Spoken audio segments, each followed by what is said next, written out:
آپ ذرا غور کریں، ان کو نا بات منوانی بھی آتی تھی۔ اعلیٰ حضرت کا فتویٰ ہے کہ جمعے کی دوسری اذان جو ہے نا وہ خطیب کے سامنے کھڑے ہو کے نہیں دینی چاہیے، باہر دروازے پہ دینی چاہیے۔ اعلیٰ حضرت رحمۃ اللہ علیہ نا جبل پور چلے گئے، سفر تھا، وہاں آپ کے دو خلفاء تھے، باپ بیٹا، مولانا عبدالسلام بھی خلیفہ تھے، مفتی برہان اللہ ان کے بیٹے وہ بھی خلیفہ تھے۔ فاضل بریلوی جب وہاں پہنچے نا، عالم وہ نہیں ہوتا کہ جو بات لچھے دار تقریر کر کے تو گزر جائے، عالم وہ ہوتا ہے جس کو بات کرنی بھی آتی ہو اور ذہن میں اتارنی بھی آتی ہو۔ وہ شخص ہے جو پختہ علم رکھتا ہو، اسے پتا ہو کہ کس حکمت کے ساتھ لوگوں کو بات سمجھانی ہے۔ کلم الناس علی قدر عقولہم، اگرچہ مدرسین کی بھی بڑی بات ہے، لیکن ٹھہر ٹھہر کر طریقے سے پیار سے ہمارے بزرگ سمجھاتے تھے۔ اعلیٰ حضرت سے وہاں کسی نے پوچھا جی جمعے کی دوسری اذان کہاں پڑھنی چاہیے، تو اعلیٰ حضرت فرمانے لگے باہر پڑھنی چاہیے۔ آپ نے وہ فتویٰ دے دیا، وہاں جناب لڑائی شروع ہو گئی۔ وہاں لوگوں نے کہہ دیا جناب ہمارے ہاں 40 سال سے ہو رہی ہے، کسی نے کہا 35 سال سے۔ اعلیٰ حضرت فرمانے لگے دین تجربے سے نہیں آتا، دین علم سے آتا ہے۔ یعنی 40 سال تجربہ ہو گیا تو اس کا مطلب ہے آپ عالم ہو گئے۔ دین کا تعلق تجربے سے و علم سے ہے۔ وہ بحث ہو گئی۔ اعلیٰ حضرت نا انگریز کی عدالت نہیں جاتے تھے، فرماتے تھے عدالت تو وہ ہوتی ہے جہاں عدل ہوتا ہے، آپ اس کو کچہری کہتے تھے، عدالت کہتے ہی نہیں تو کبھی گئے ہی نہیں تھے۔ انہوں نے مقدمہ کرا دیا اعلیٰ حضرت، پرچہ کٹوا دیا جی مولانا نے فساد کرا دیا۔ اب وہ جج مسلمان تھا، اس نے ریڈ کر لیا، وہ جو نائب قاصد نہیں، وہ ادری جس کو کہتے ہیں آوازیں دیتا ہے، فلاں بن فلاں حاضر ہو، وہ اعلیٰ حضرت کا مرید تھا۔ آپ نے اسے بلا کے نا تو ساری بات سمجھا دی، وہ سمجھ گیا کرنا کیا ہے۔ جب باری آئی نا اعلیٰ حضرت کی تو جج صاحب نے کیس پہلے پڑھ لیا تھا کہ یہ مسئلہ ہے، مولانا کہتے ہیں اذان باہر پڑھو تو کچھ لوگ کہتے ہیں سامنے پڑھنی چاہیے۔ اس نے کہا بھی بلاؤ مولانا رضا علی خان ولد نقی علی خان۔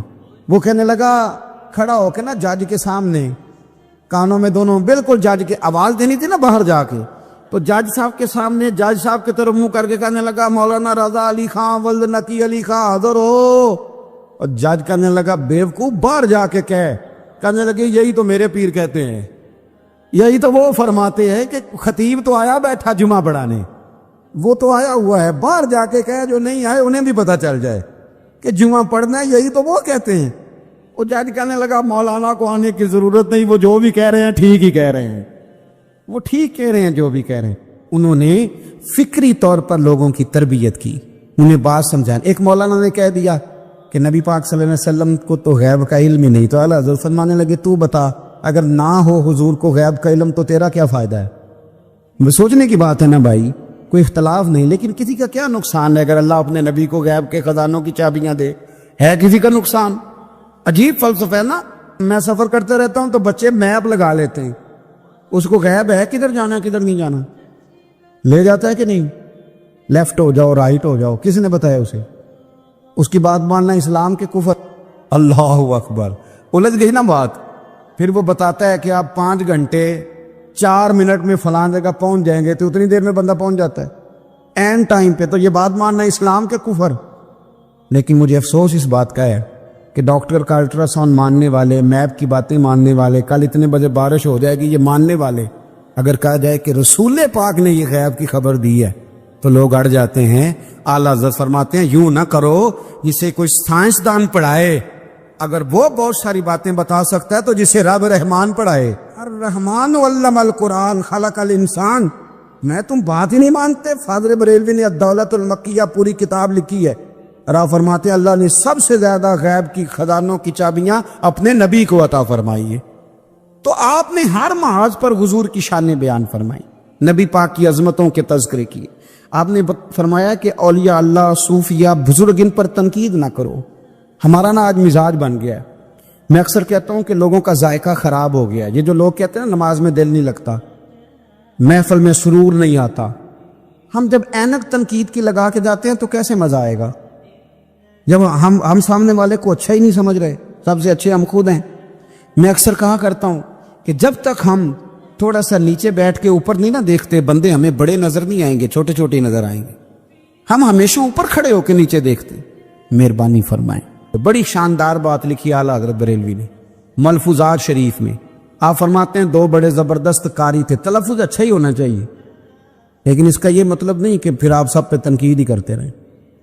اعلیٰ حضرت فرماتے 2 قاریوں نے نا ایک بزرگ کے پیچھے نماز پڑھی، تو ان کے نا کچھ قواعد مستحب کچھ قواعد ٹھیک نہیں تھے، تو کہنے لگے شہرت تو بڑی سنی تھی پر بابے کو تو قرآن بھی صحیح نہیں پڑھنا آتا، یہ اعلیٰ حضرت نے لکھا ہے، چھوڑو جو یہ بھی کو بلی ہے۔ فرماتے ہیں بس مستحب قواعد ٹھیک نہیں تھے، جو چیزیں ضروری ہیں وہ ٹھیک پڑھتے تھے بابا جی۔ اب ان دونوں نے تنقید کی دل میں اور باہر نکل گئے ایک دوسرے سے کہنے لگے یار کتنا سوچ کے آئے تھے پر یہ تو قرآن پاک بھی ٹھیک نہیں پڑھتے۔ اب موسم تھا تھوڑا سا ایسے ہی معتدل موسم تھا، نہ زیادہ گرمی تھی نہ زیادہ سردی تھی، قریب ایک جھیل تھی، کپڑے اتارے تہمتیں باندھی اور جھیل میں گھس گئے نہانے کے لیے۔ ایک شیر آیا تو کپڑے اٹھا کے لے گیا۔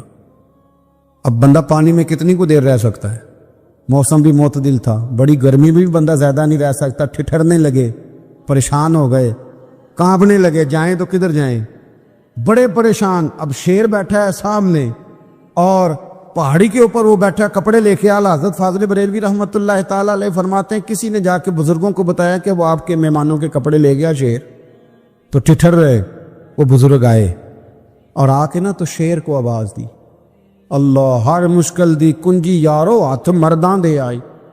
شیر کو آواز دی، کہنے لگے ادھر آئے نا، وہ آیا تو تھپکی دی۔ فاضل بریلوی نے حقوق والدین پہ لکھا، حقوق اولاد پہ لکھا، استاد کے حقوق پہ لکھا، شاگرد کے حقوق پہ لکھا، اعلیٰ حضرت نے پڑوسیوں کے حقوق پہ لکھا، فاضل بریلوی رحمۃ اللہ نے پیر اور مرید کے حقوق پہ لکھا، اعلیٰ حضرت نے شرطیں بیان کی مرید کس کا ہونا ہے، شرائط فرمایا سب سے پہلے 4 شرطیں دیکھو پھر بیعت کرنا۔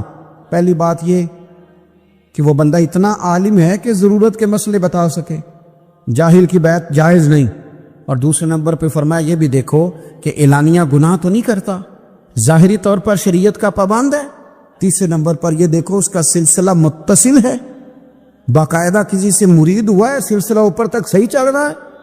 اور فرمایا چوتھا یہ ضرور یاد رکھنا کہ خلیفہ مجاز ہو، کسی شیخ کامل نے اسے اجازت بھی اپنی مرضی سے نہ بن کے بیٹھ گیا ہو کہ مجھے تویز مل گئے ہیں، یہ نہ ہو۔ فرمایا ان چیزوں کو دیکھو اور پھر پوری پابندیاں لگائیں۔ کسی نے پوچھا پیر اور مریدنی کا پردہ ہے؟ تو اعلیٰ حضرت فرمانے لگے نبی پاک کی جو بیویاں ہیں نا وہ مومنوں کی مائیں ہیں، ان کو قرآن نے مائیں کا ہے، تو اگر اس ماں کا بیٹے سے پردہ ہے تو پھر مریدنی کا پیر سے پردہ کیوں نہیں؟ فرمایا واجب ہے مریدنی کے لیے پیر سے پردہ کرنا، واجب ہے۔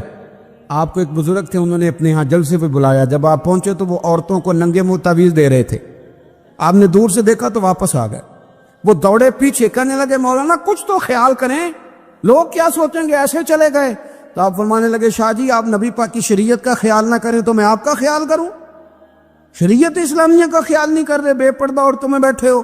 وہ کہنے لگے میں توبہ کرتا ہوں، آج کے بعد نہیں کروں گا۔ فرمایا پھر ہاتھ بڑھائیے، پھر میں آپ کے ہاتھوں کے بوسے لیتا ہوں، اس لیے کہ اگر آپ مان گئے ہیں تو پھر ہمارا اختلاف نہیں۔ ساری زندگی دین کی پہرے داری کی۔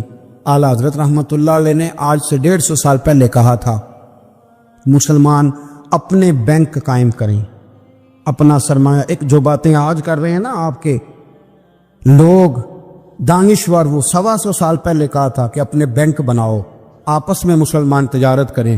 فرمایا اپنا پیسہ ایک دوسرے پر خرچ کرو، غریبوں کو وظائف دو، وہ سارے طریقے اپناؤ جو صحابہ نے اور محبوب کریم نے ہمیں عطا فرمائے۔ مسلمانوں کی فلاح پر انہوں نے بڑا کام کیا۔ وہ زمان اقبال پہلے کہا کرتے تھے سارے جہاں سے اچھا ہندوستان ہمارا، پھر اللہ نے توفیق دی تو کہنے لگے نہیں خاص ہے ترکیب میں قوم رسول ہاشمی۔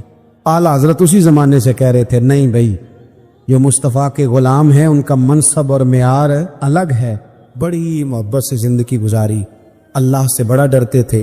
سید ایوب علی رضوی صاحب آپ کے خلیفہ ہیں، وہ کہتے ہیں ایک چھوٹا سا بچہ صبح صبح آ گیا، کہنے لگا حضور آپ کی کل دعوت کرنی آ جائیں گے؟ آپ نے فرمایا آ جاؤں گا۔ کہنے لگا میں یتیم ہوں، باپ میرا فوت ہو گیا اور میرا بڑے دل کرتا ہے آپ سے محبت ہو گئی۔ فرمایا کب آؤں؟ اس نے کہا کل آ جانا۔ کیا کھلاؤ گے؟ تو چنے کی دال اس نے جھولی میں ڈالی، کہنے لگا حضور میں لے آیا اور رات کو بھگاؤں گا، کل آپ کو کھلاؤں گا۔ آپ بیمار رہتے تھے، دوپہر کو سوجی کے بسکٹ کھایا کرتے تھے۔ سید صاحب کہتے ہیں جب وہ جانے لگا تو اعلیٰ حضرت فرمانے لگے اگر اجازت دو تو ایک بندہ ساتھ لے آؤں؟ کہنے لگا لے آؤ۔ فرماتے ہیں اس کے گھر گئے تو اندر بیٹھنے کی جگہ بھی نہیں تھی۔ 1000 کتاب کے مصنف، لاکھوں کروڑوں مریدوں کے پیر، امت مسلمہ کتنے بڑے لیڈر، کہتے ہیں اس نے نا گلی کے باہر دروازے کے باہر چٹائی بچھا دی، کہنے لگا حضور اندر جگہ نہیں ہے، میری اماں ہے اور آپ عورتوں سے بڑا پردہ کرتے ہیں۔ اعلیٰ حضرت باہر بیٹھ گئے زمین پہ، اس کو کہتے ہیں لاجپال پیر۔ باہر بیٹھ گئے، وہ چنے کی دال لایا اور باجرے کی موٹی روٹیاں۔ آپ کو تکلیف رہتی تھی پیٹ میں، آپ وہ چیزیں استعمال نہیں کرتے تھے، پر 1.5 روٹی کھائی۔ کھانے کے بعد کہا جائیں، کہنے لگا نہیں میری اماں آگ جلا رہی ہے، چائے پی کے جانا۔ وہ چائے آئی، جو بندہ سڑک سے گزرتا حضور یہاں بیٹھنے فرمایا جاؤ کام کرو، دعوت ہماری ہے تمہاری نہیں، جاؤ اپنا کام کرو۔ وہاں بیٹھ کے کھانا کھایا۔ جب واپس نکلے تو اس بچے نے اجازت دی جائیے۔ واپس آئے تو کچھ چہرے پہ کمزوری کے آثار تھے، کچھ تکلیف پیٹ میں شروع ہو گئی۔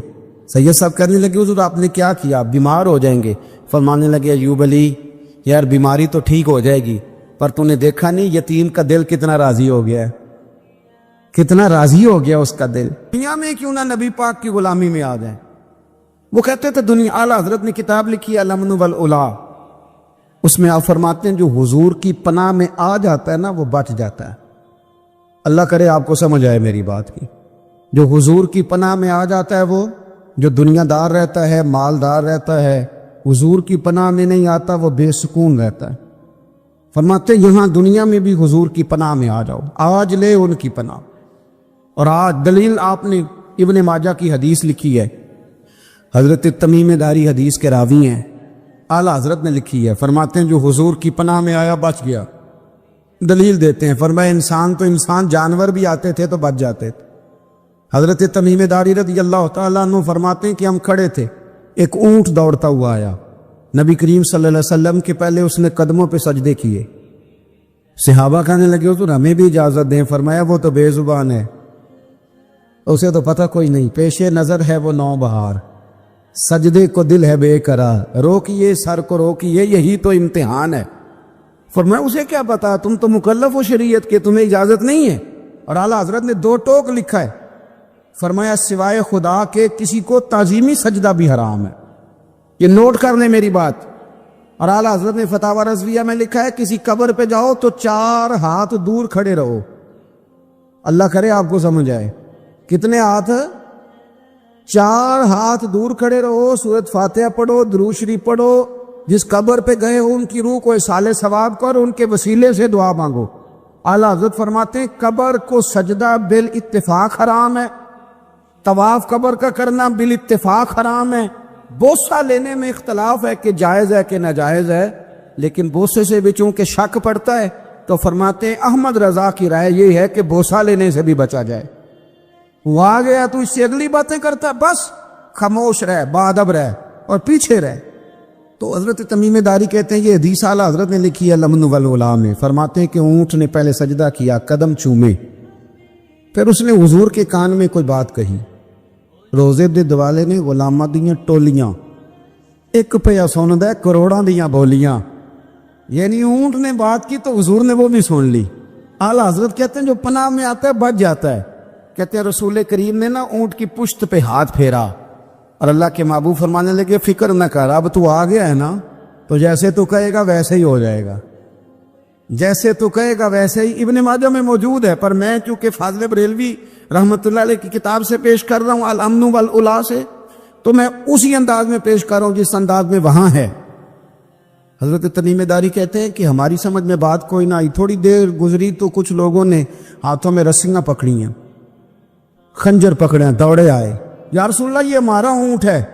حضرت تمیم داری کہتے ہیں میں نے دیکھا کہ جب وہ آ گئے نا خنجر لے کے تو اونٹ حضور کے پیچھے چھپ گیا۔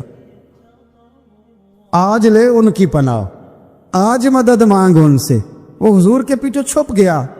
تو کہتے ہیں کہ نبی کریم صلی اللہ تعالیٰ علیہ وسلم نے فرمایا کیا مسئلہ ہے بھائی؟ یا رسول اللہ ہمارا اونٹ ہے، ذبح کرنے لگے تھے دوڑا ہے۔ تو حضور فرمانے لگے وہ تو تمہاری شکایت کر رہا ہے۔ وہ کہتا ہے یا رسول اللہ میں نے برسوں ان کی نوکری کی، برسوں میں نے بڑی نوکری کی۔ صحیح کہتا ہے یا رسول اللہ؟ ٹھیک کہتا ہے حضور، اب بوڑھا ہو گیا ہوں، تھوڑا زیادہ بوجھ نہیں اٹھا سکتا، تو مجھے ذبح کر کے کھانا چاہتے ہیں، میں مرنا نہیں چاہتا۔ نبی کریم فرمانے لگے اچھے لوگ یہ صلہ دیتے ہیں؟ انہوں نے عرض کی حضور آپ حکم کر دیں، ہم اس کو چھوڑ دیتے ہیں یا رسول اللہ، نہیں ذبح کریں گے، خدمت کریں گے۔ حضور فرمانے لگے نہیں، اب میرے پاس آیا ہے نا، اب میں نے واپس نہیں کرنا، آج ہو گیا ہے، آج لے ان کی پناہ، آج مدد مانگ ان سے، آج ہو گیا یا رسول اللہ پھر رکھ لیں. حضور نے فرمایا نہیں بھائی پیسے بتاؤ کتنے. یا رسول اللہ نہیں نہیں کچھ نہیں. نبی کریم علیہ السلام نے فرمایا نہیں بتاؤ کتنے, بتاؤ کتنے. انہوں نے کہا حضور ایک دفعہ ریٹ لگایا تھا تو 100 دینار لگا تھا. حضور نے فرمایا بلال دے دو 100 دینار. 100 دینار دے دیا. اعلیٰ حضرت فرماتے ہیں دیکھو ان کی پناہ میں آنے کی برکتیں کتنی ہیں. ان سے کہا تم جاؤ, وہ چلے گئے. حضور نے پشت پہ ہاتھ پھیرا, فرمایا جا تو آزاد ہے. حضرت تمیم داری کہتے ہیں وہ پہلے گیا پھر پلٹ کے آیا. اس نے نبی پاک کے کان میں کو بات کی, کئی باتیں کی, پر میں ایک بات کرتا ہوں, کئی باتیں کی, ایک بات کی تو حضور رو پڑے. اونٹ چلا گیا, ہم نے عرض کی حضور یہ کیا کہہ گیا ہے؟ تو محبوب فرمانے لگے یہ کہہ گیا یا رسول اللہ جس طرح آپ نے مجھے چھری سے بچایا ہے میں دعا کرتا ہوں اللہ آپ کی امت کو جہنم سے محفوظ فرمائے. اللہ جہنم سے بچائے آپ کی امت, جس طرح مجھے چھری سے آپ نے محفوظ کیا. اعلیٰ حضرت فرماتے ہیں کن چکروں میں پڑے ہوئے ہو, کن چکروں میں؟ پیسوں کی پناہ لیتے ہو, عہدوں کے پیچھے چھپتے ہو, دولت کے پیچھے چھپتے ہو, تعلقات کے پیچھے چھپتے ہو. فرمایا مصیبت آئے گی تو یہ سارے ہٹ جائیں گے. اگر پناہ لینی ہے تو مدینے والے محبوب کی پناہ لو, دروازے رسول پہ آؤ, نبی کریم کی بارگاہ میں جھکو, حضور سے پیار کرو. اعلیٰ حضرت فرماتے ہیں محبوب کا ادب کرو, رسول اللہ کی غلامی کرو. فرماتے ہیں پھر کے گلی گلی تباہ, ٹھوکریں سب کی کھائے کیوں, دل کو جو عقل دے خدا تو تیری گلی سے جائے کیوں. اور فرمانے لگے جان ہے عشق مصطفیٰ, روز فزوں کرے خدا, جس کو ہو درد کا مزہ وہ ناز دوا اٹھائے کیوں. جس کو ہو درد کا مزہ وہ ناز دوا اٹھائے کیوں. انہوں نے محبوب کریم کی محبت کا پیغام دیا, صحابہ کی محبت کا, بولیے صحابہ کی محبت کا پوری کتاب لکھی حضرت صدیق اکبر جناب عمر کے فضائل پر. اور مزے کی بات یہ ہے کہ اعلیٰ حضرت نے نا اردو شاعروں میں سے کسی کو توفیق نہیں ہوئی حضور کو شہنشاہ کہنے کی. اعلیٰ حضرت نے کہا میرے نبی شہنشاہ ہیں. دلیل کیا دی؟ فرمانے لگے پڑھو ترمذی, حضور نے فرمایا میرے 2 وزیر زمینوں میں ہیں 2 آسمانوں میں.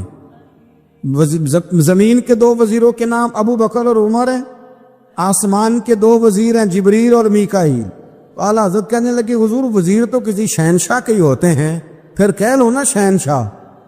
تو پھر فرمانے لگے حاجیو آؤ شہنشاہ کا روضہ دیکھو, حاجیو آؤ شہنشاہ کا روضہ دیکھو. کعبہ تو دیکھ چکے اب کعبے کا بھی کعبہ دیکھو, کعبہ تو دیکھ چکے اب کعبے کا بھی, غور سے سن تو رضا کعبے سے بھی آتی ہے صدا, میری آنکھوں سے میرے پیارے کا روضہ دیکھو.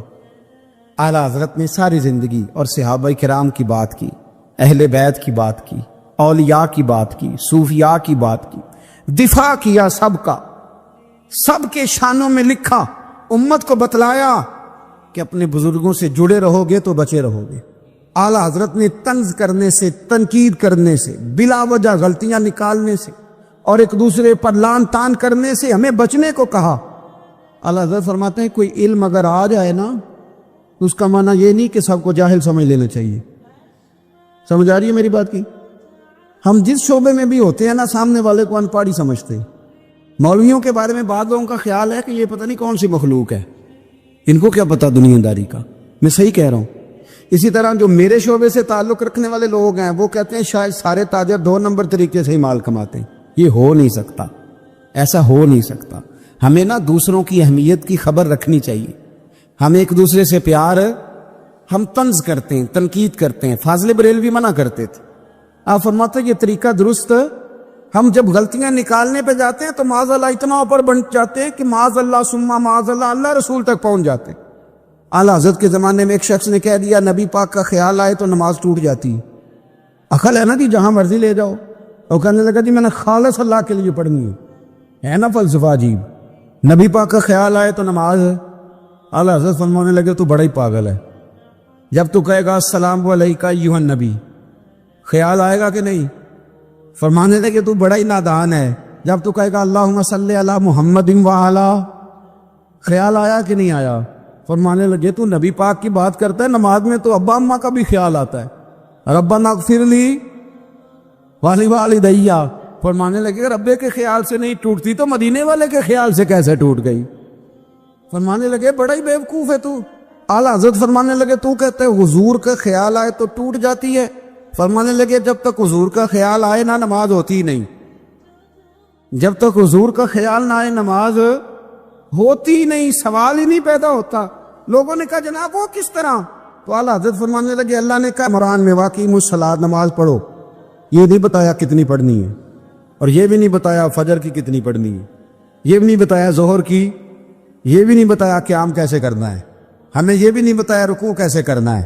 ہمیں پتہ کیسے پتہ چلا؟ جب صحابہ نے کہا نا رب کہتا ہے نماز پڑھیں تو کیسے پڑھیں، تو حضور فرمانے لگے سلو کما رأیتمونی اصلی، نماز اس طرح پڑھو کرو جس طرح مجھے پڑھتے ہوئے دیکھتے ہو۔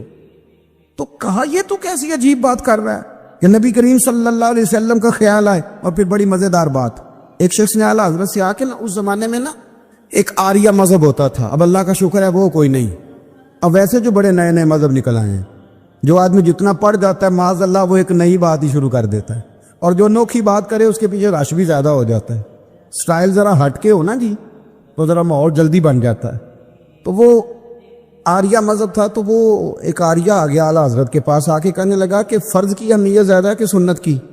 تو اعلیٰ حضرت فرمانے لگے بھئی اہمیت تو فرض کی زیادہ ہے۔ تو کہنے لگے آپ کا وضو تو پھر سنت سے شروع ہوتا ہے، وضو میں پہلا فرض ہے منہ دھونا، اور آپ سب سے پہلے ہاتھ دھوتے ہیں، یہ بھی سنت، ناک میں پانی ڈالنا یہ بھی، کلی کرنا یہ بھی۔ میری بات کی سمجھ آ رہی ہے؟ اس نے کہا یہ آپ عجیب لوگ ہیں، فرض اگر بڑا ہے تو پہلے فرض ہونا چاہیے تھا۔ سمجھ آ رہی ہے میری بات کی؟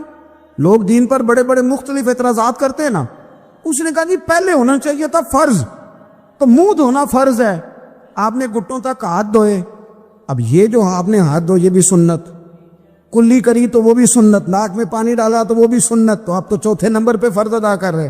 تو اعلیٰ حضرت فرمانے لگے تم اصل میں محبوب کا غلام نہیں نا، ہاں تجھے کیا پتا ہو یہ بات کیا ہے، تو بیٹھ جا ہم سے سن، ہم تجھے بتاتے ہیں۔ اس نے کہا جی کیا مطلب؟ فرمانے لگے یہ محبوب جو ہے نا ہمارے، یہ ہمیں بڑی جگہوں سے بچاتے ہیں، یہ بچا بچا کے فرائض تک لے جاتے ہیں، کیا مطلب؟ کہنے لگے حضور نے ہمیں کہا ہے کہ پہلے نا ہاتھ دھو لو، پتہ چل جائے پانی زیادہ گرم تو نہیں، منہ جالی نہ جائے، پہلے نا دیکھ لو۔ فرمایا پھر ناک میں ڈال کے پتہ کرا لو کہ اس میں سے بدبو تو نہیں آتی، سنت بھی ادا ہو گئی، پتہ بھی چل گیا بو تو نہیں آ رہی، اور فرمایا پھر منہ میں ڈال کے چکھ لو کہ بد ذائقہ تو نہیں۔ اب یہ 3 سنتیں ادا کر کے تم فرض ادا کرو گے تو اللہ بھی راضی ہوگا، اللہ کے رسول بھی راضی ہوں گے۔ نبی کریم علیہ السلام کے صحابی حضرت ابو ہریرہ رضی اللہ تعالیٰ عنہ فرماتے ہیں کہ حضور سید عالم علیہ السلام کے پاس میں بیٹھا تھا، تو چند نوجوان حضور کے پاس بیٹھے تھے، جہاں ہم بیٹھے تھے وہاں جگہ کچھ تنگ تھی۔ ایک بزرگ آ گئے سفید داڑھی والے، انہوں نے سلام لی، نبی پاک علیہ السلام نے سلام کا جواب دیا، تو حضور نے نوجوانوں پہ 2-3 دفعہ نظر ڈالی، وہ بیٹھے رہے، ان کو جگہ نہیں دی، تھوڑے سمٹے نہیں۔ تو کہتے ہیں رسول پاک علیہ السلام نے بات کی تو میں کانپنے لگا۔ اللہ کے حبیب نے فرمایا من لم یرحم صغیرنا ولم یعکر کبیرنا فلیس منا، فرمایا جس کو چھوٹے پہ شفقت نہیں کرنی آتی اور جس کو بڑے کی عزت نہیں کرنی آتی اس کا تو ہم سے تعلق ہی کوئی نہیں، فلیس منا، وہ ہم میں سے۔ فرمایا وہ آئے تم نے جگہ ہی نہیں دی، سفید داڑھی والے شخص کا اکرام نہیں کیا، اس کو تم نے جگہ ہی نہیں دی۔ اور ہم لوگ یہ سمجھتے ہیں، یہ نوجوان یہ سمجھتے ہیں کہ ہم نے کون سا بوڑھے ہونا ہے، ہم نے کون سا بوڑھے ہم نے تو سدا جوان ہی رہنا ہے۔ ایک کلرک نے نا ایک دفعہ کسی بہت بڑے رائٹر کو کہہ کہ اپنے نام سمیت، اس نے کہا تھا میرا نام، ایڈریس، فون نمبر سمیت یہ بات اپنے کالم میں درج کر دو۔ اس نے کہا کہ میں کلرک تھا، تنخواہیں وغیرہ دیتا تھا کسی بینک میں یا کسی ایسے ادارے میں ملازم تھا جہاں میں وہ چیزیں دیا کرتا۔ تو کہتے ہیں کہ میں وہاں یہ کام کرتا تھا تو بوڑھے لوگ، آپ کو پتہ ضعیف لوگ آتے ہیں بیچارے پینشن لینے، کسی بچے کی منت کرتے ہیں، وہ لے کے جاتا ہے، بابا جی کو یہ بھی نہیں پتہ انگوٹھا کہاں لگانا، فارم کیسے فل کرنا ہے۔ تو یہ سرکاری عہدوں پہ بیٹھے لوگ معاذ اللہ تنگ ہوتے ہیں اور کئی دفعہ غلط جملے استعمال کرتے ہیں۔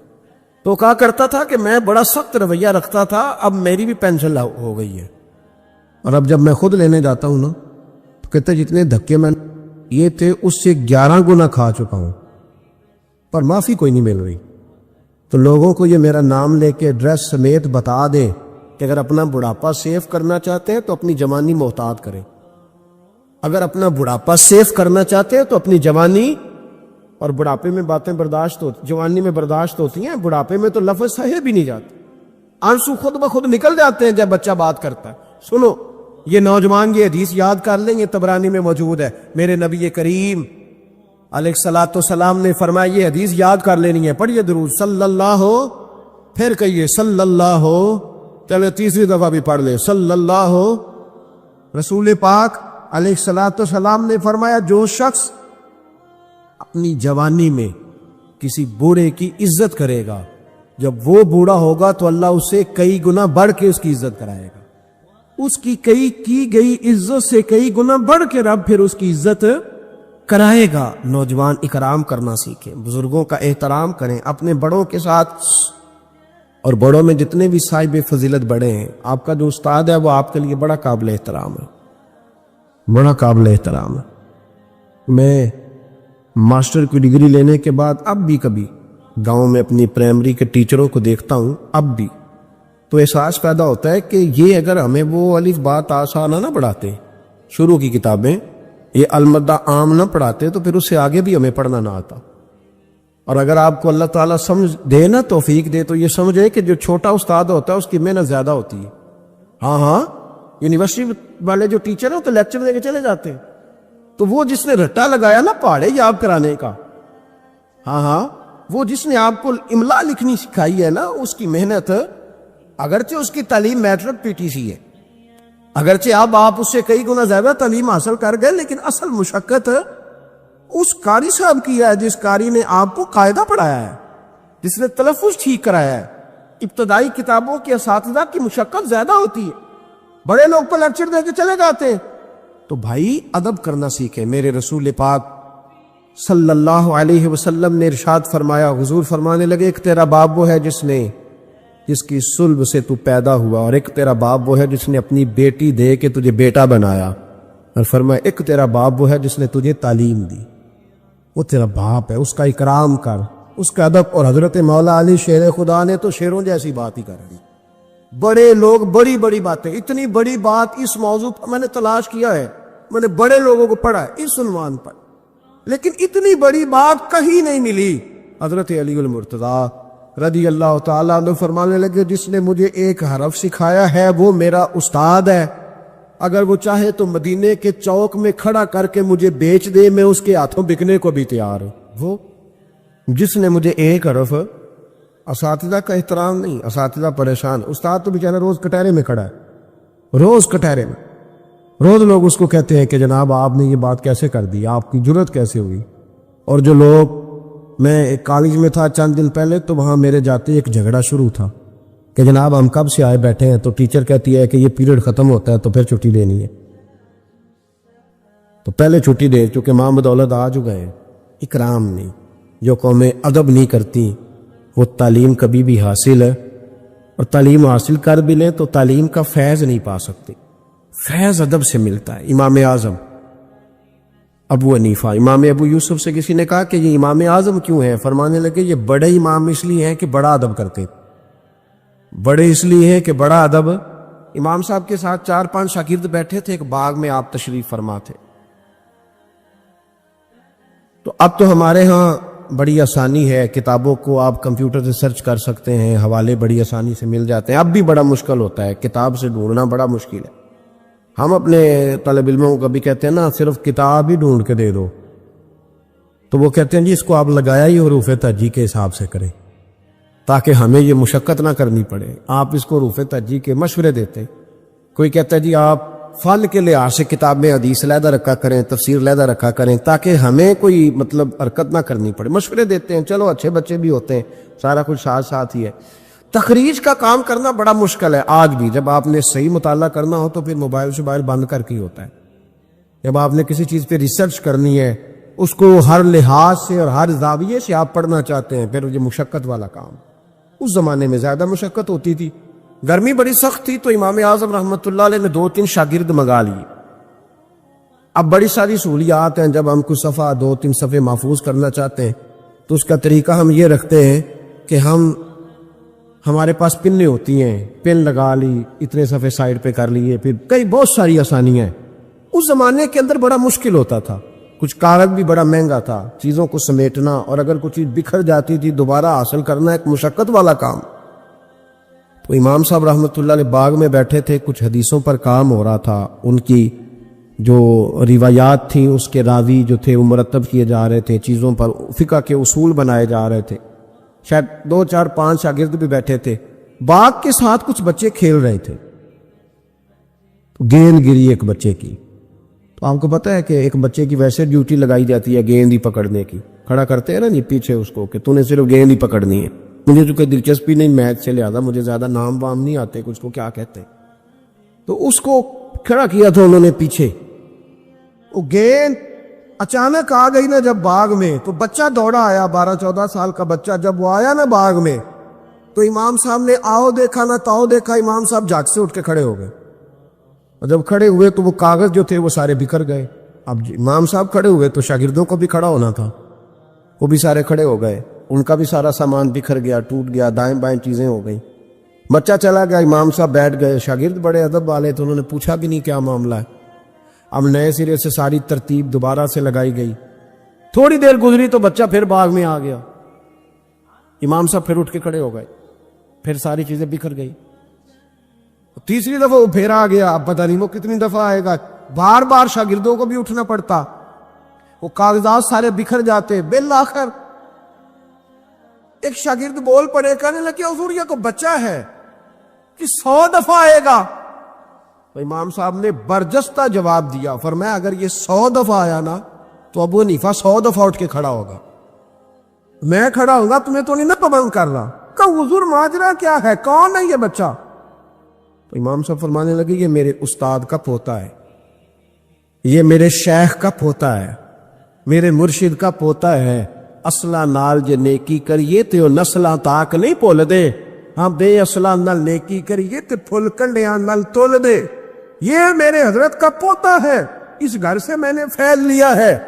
فرمایا میں نے نمک کھایا ہے، یہ کیسے ہو سکتا ہے کہ یہ آئے اور میں اٹھ کے کھڑا نہ ہوں، یہ 1000 دفعہ بھی آئے تو میں کھڑا ہوں گا۔ تو امام ابو یوسف فرماتے تھے اس دن مجھے سمجھ آئی کہ یہ جو امام صرف امام نہیں، امام اعظم ہے نا، یہ بڑے اس لیے ہے کہ انہوں نے ادب بڑے بڑے کیے ہیں، انہوں نے اکرام بڑے بڑے کیے۔ ہمارے ہاں تو اب اتنی پریشانی والا معاملہ، اتنی پریشانی والا سوچ نہیں سکتے، بالخصوص وہ لوگ جن کا بڑا ملت میں اکرام ہونا چاہیے تھا، بڑا اکرام۔ مجھے صحیح بتائیں کہ ایک مستند قرآن و سنت جاننے والا عالم کسی ولیمے میں جائے اور ساتھ ہی اب میں نے جائے تو قدر کس کی زیادہ ہو رہی ہوتی ہے، ہونی کس کی چاہیے؟ یہ تکلیف والا معاملہ ہے، تکلیف والا۔ یہاں ایک استاد کو ہتھکڑیاں لگی تو موم بتی مافیا سارا بول پڑا، اور 2 مہینے علماء کو جیلوں میں رکھا گیا، اور جرم نہیں بتایا گیا، اور قوم کیا کہہ رہی ہے؟ مذاق اڑا رہی۔ کچھ لوگ مذاق کرتے تھے، بھاگ رہے ہیں جی پولیس آ گئی، کس مطلب جرم کیا تھا؟ چور تھے، یہ ڈاکو تھے، اور بہت سارے تو ایسے تھے جو کسی کاز میں، کسی کام میں، کسی ایسی ایکٹیویٹی میں بیچارے شامل ہی نہیں تھے، مدرسین پڑھنے پڑھانے والے، اور ان کو پکڑ کر اندر ڈال دیا گیا۔ اور وہ لوگ جو خود بڑے بڑے دنوں تک سارا ملک بند کرتے رہے، انہوں نے یہ جرم کیا، کوئی پوچھنے والا نہیں تھا، کوئی نہیں تھا، کوئی پیچھے جانے والا نہیں۔ 2 مہینے، اور پھر کہا گیا 20 لاکھ اور پتہ نہیں کتنے لاکھ، اور پھر ڈائریکشن کا نہیں پتا جانا کدھر ہے، زمانہ تو یہ بتایا ہی نہیں گیا۔ تو مجھے بتلاؤ یہ کیا ان لوگوں کا معاشرے میں کیا اکرام رہ گیا، کیا احترام رہ گیا؟ بہت سارے ایسے لوگ ہیں جن کے والد 2 مہینے جیل میں رہے، بچوں نے مدرسوں میں پڑھنا چھوڑ دیا ہے، کہ جو ہمارے ابے کا حشر ہوا ہمارا بھی تو وہی ہونا ہے نا، پڑھنا چھوڑ گئے طالب علم، انہوں نے کہا جی ہم سے نہیں یہ کام ہوتا۔ تو روز سیمینار کرتے ہو، یہ تھوڑے دن پہلے کراچی میں سیمینار تھا کہ ہرن کی پیدائش کم ہو گئی ہے، تو ایسے اقدامات کیے جائیں کہ ہرن جو ہے وہ زیادہ پیدا ہو۔ بہت بڑا سیمینار منعقد کیا گیا۔ آپ کو نہیں پتا کہ علماء کم رہتے جا رہے ہیں؟ پتہ ہے آپ کو؟ ڈھونڈنے سے عالم نہیں ملتا، بستیوں کی بستیاں خالی۔ کیوں؟ اس لیے کہ جو حشر کرتے ہیں نا ہم، خود ساری زندگی جو مرضی کرتا رہے اور کسی عالم کا ننگا سر بھی دیکھ لے تو وہ 20 جگہ پہ 20 جگہ. ہم جا رہے تھے تھوڑے دن پہلے لاہور، تو آگے گاڑیوں کی بریک لگ گئی. وہ گاڑیوں کی بریک لگی تو بچے نے بریک لگا دی گاڑی کی، تو پیچھے سے ایک ڈرائیور نے آ کے دھڑام سے گاڑی ماری، اڑا دیا سارا کچھ پیچھے سے، سب ختم. اب اس کی سواریاں کرنے لگی کہ ہم تجھے وہاں سے کہتے آ رہے ہیں کہ تو چلاتا ادھر ہے دیکھتا ادھر ہے. بچے جلال کرنے لگے تو میں نے ان کا بازو تھام لیا. میں نے کہا پتر ہم جو کام کرتے ہیں نا یہ بڑا مظلومیت والا کام ہے. تم نے 2 منٹ بھی کسی سے بات کر لی نا، حالانکہ غلطی ساری اس کی ہے، اور ہم نے اسے کچھ بھی نہیں کہا. اس کی سواریاں ساری اس کے گلے پڑ رہی تھی کہ جو تو دیکھتا ادھر ہے چلاتا ادھر ہے، ساتھ میسج لکھ رہا ہے، تو ساتھ موبائل سن رہا ہے، تو کتنا پاگل ہے، کتنے لوگوں کی جان خطرے میں ڈال. تو میں نے کہا بیٹے تم ایک بات بھی کرو گے تو اس کی ویڈیو بن جائے گی. پھر یہ دیکھیں یہ پیر صاحب تبلیغ کرتے ہیں، ان کا حال دیکھیں، یہ فٹافٹ معاملہ یہ اتنا سخت معاملہ، اتنی اذیت ناک یہ مسئلہ ہوتا جا رہا ہے، اتنا کربناک ہے یہ معاملہ. کسی نے کسی سے ہاتھ نہیں ملایا تو شور ہو گیا، یہ بازو دکھنے لگتا ہے. آپ یقین کریں بیٹھے رہتے ہیں نا، جب کسی مجلس میں جاتے ہیں تو ہزاروں لوگوں سے ملنا پڑتا ہے، اور سنگی اپنے حساب سے ملاقات کرتے ہیں. کچھ بڑے عقیدت مند ہوتے ہیں، اور جب تک پورا بازو اپنے قریب نہ کر لے تب تک سلاد میں بھی مزہ نہیں آتا. تو اب آپ کیا نہیں کچھ سکتے، آپ چونکہ آپ دین کی بات کرتے ہیں، آپ خبردار، آپ بالکل ہلیں گے نہیں، آپ کو ہر جگہ پورا اترنا ہے. تو یہ اتنا گھٹن والا ماحول، کیونکہ آداب نہیں رہے، کیونکہ ہم تکلیف دیتے ہیں، ہم آزمائش میں ڈال. ایسے ایسے جملے لوگ کستے اور کہتے ہیں کہ جن کا کوئی مطلب جواب ممکن ہی نہیں، آپ دے نہیں سکتے. آپ کس طرح کر کے اس کا جواب دیں گے؟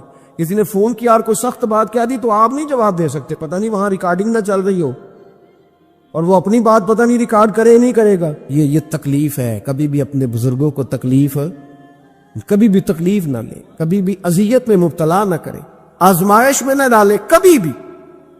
اور میں طالب علموں سے کہتا ہوں تمہیں کیا ضرورت ہے کبھی کبھی، اور الحمدللہ یہ چند لوگوں کی بات کر رہا ہوں ورنہ اللہ کا فضل ہے، عزت کرنے والوں کی تعداد زیادہ ہے، پیار کرنے والوں کی تعداد زیادہ ہے، اور کرم کے ساتھ دیکھنے والوں کی تعداد زیادہ ہے. اللہ کا فضل ہے، زیادہ ہے لوگ. لیکن میں طالب علموں سے کہتا ہوں میں یہ حدیثیں اکثر بیان نہیں کرتا کہ کہیں میرے دل میں یہ خیال نہ آئے کہ میں بھی ایسا ہوں. میں اس درجے کا بندہ نہیں ہوں، الحمدللہ صحیح کہہ رہا ہوں، میں اس درجے کا نہیں ہوں.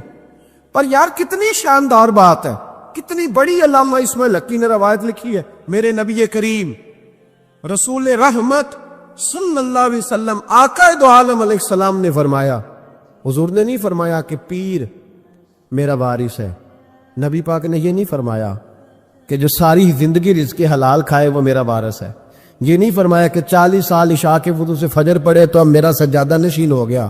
نہ، نبی پاک نے فرمایا یہ جو عالم ہے نا یہ میرے وارث ہے، یہ دین کے عالم میرے. اور کیا حسن ہے لفظوں کا، کیا وقار ہے. یقین کریں جب یہ حدیثیں پڑھتے ہیں نا تو روح پرواز کرتی ہے اور دل کرتا ہے کہ وجہ نظر آ سکتا ہے تو اس بات پہ آ سکتا ہے. میرے مصطفیٰ کریم علیہ السلام نے فرمایا جس نے کسی عالم کی مدد کی سمجھے میں نے اپنے نبی کی مدد کی.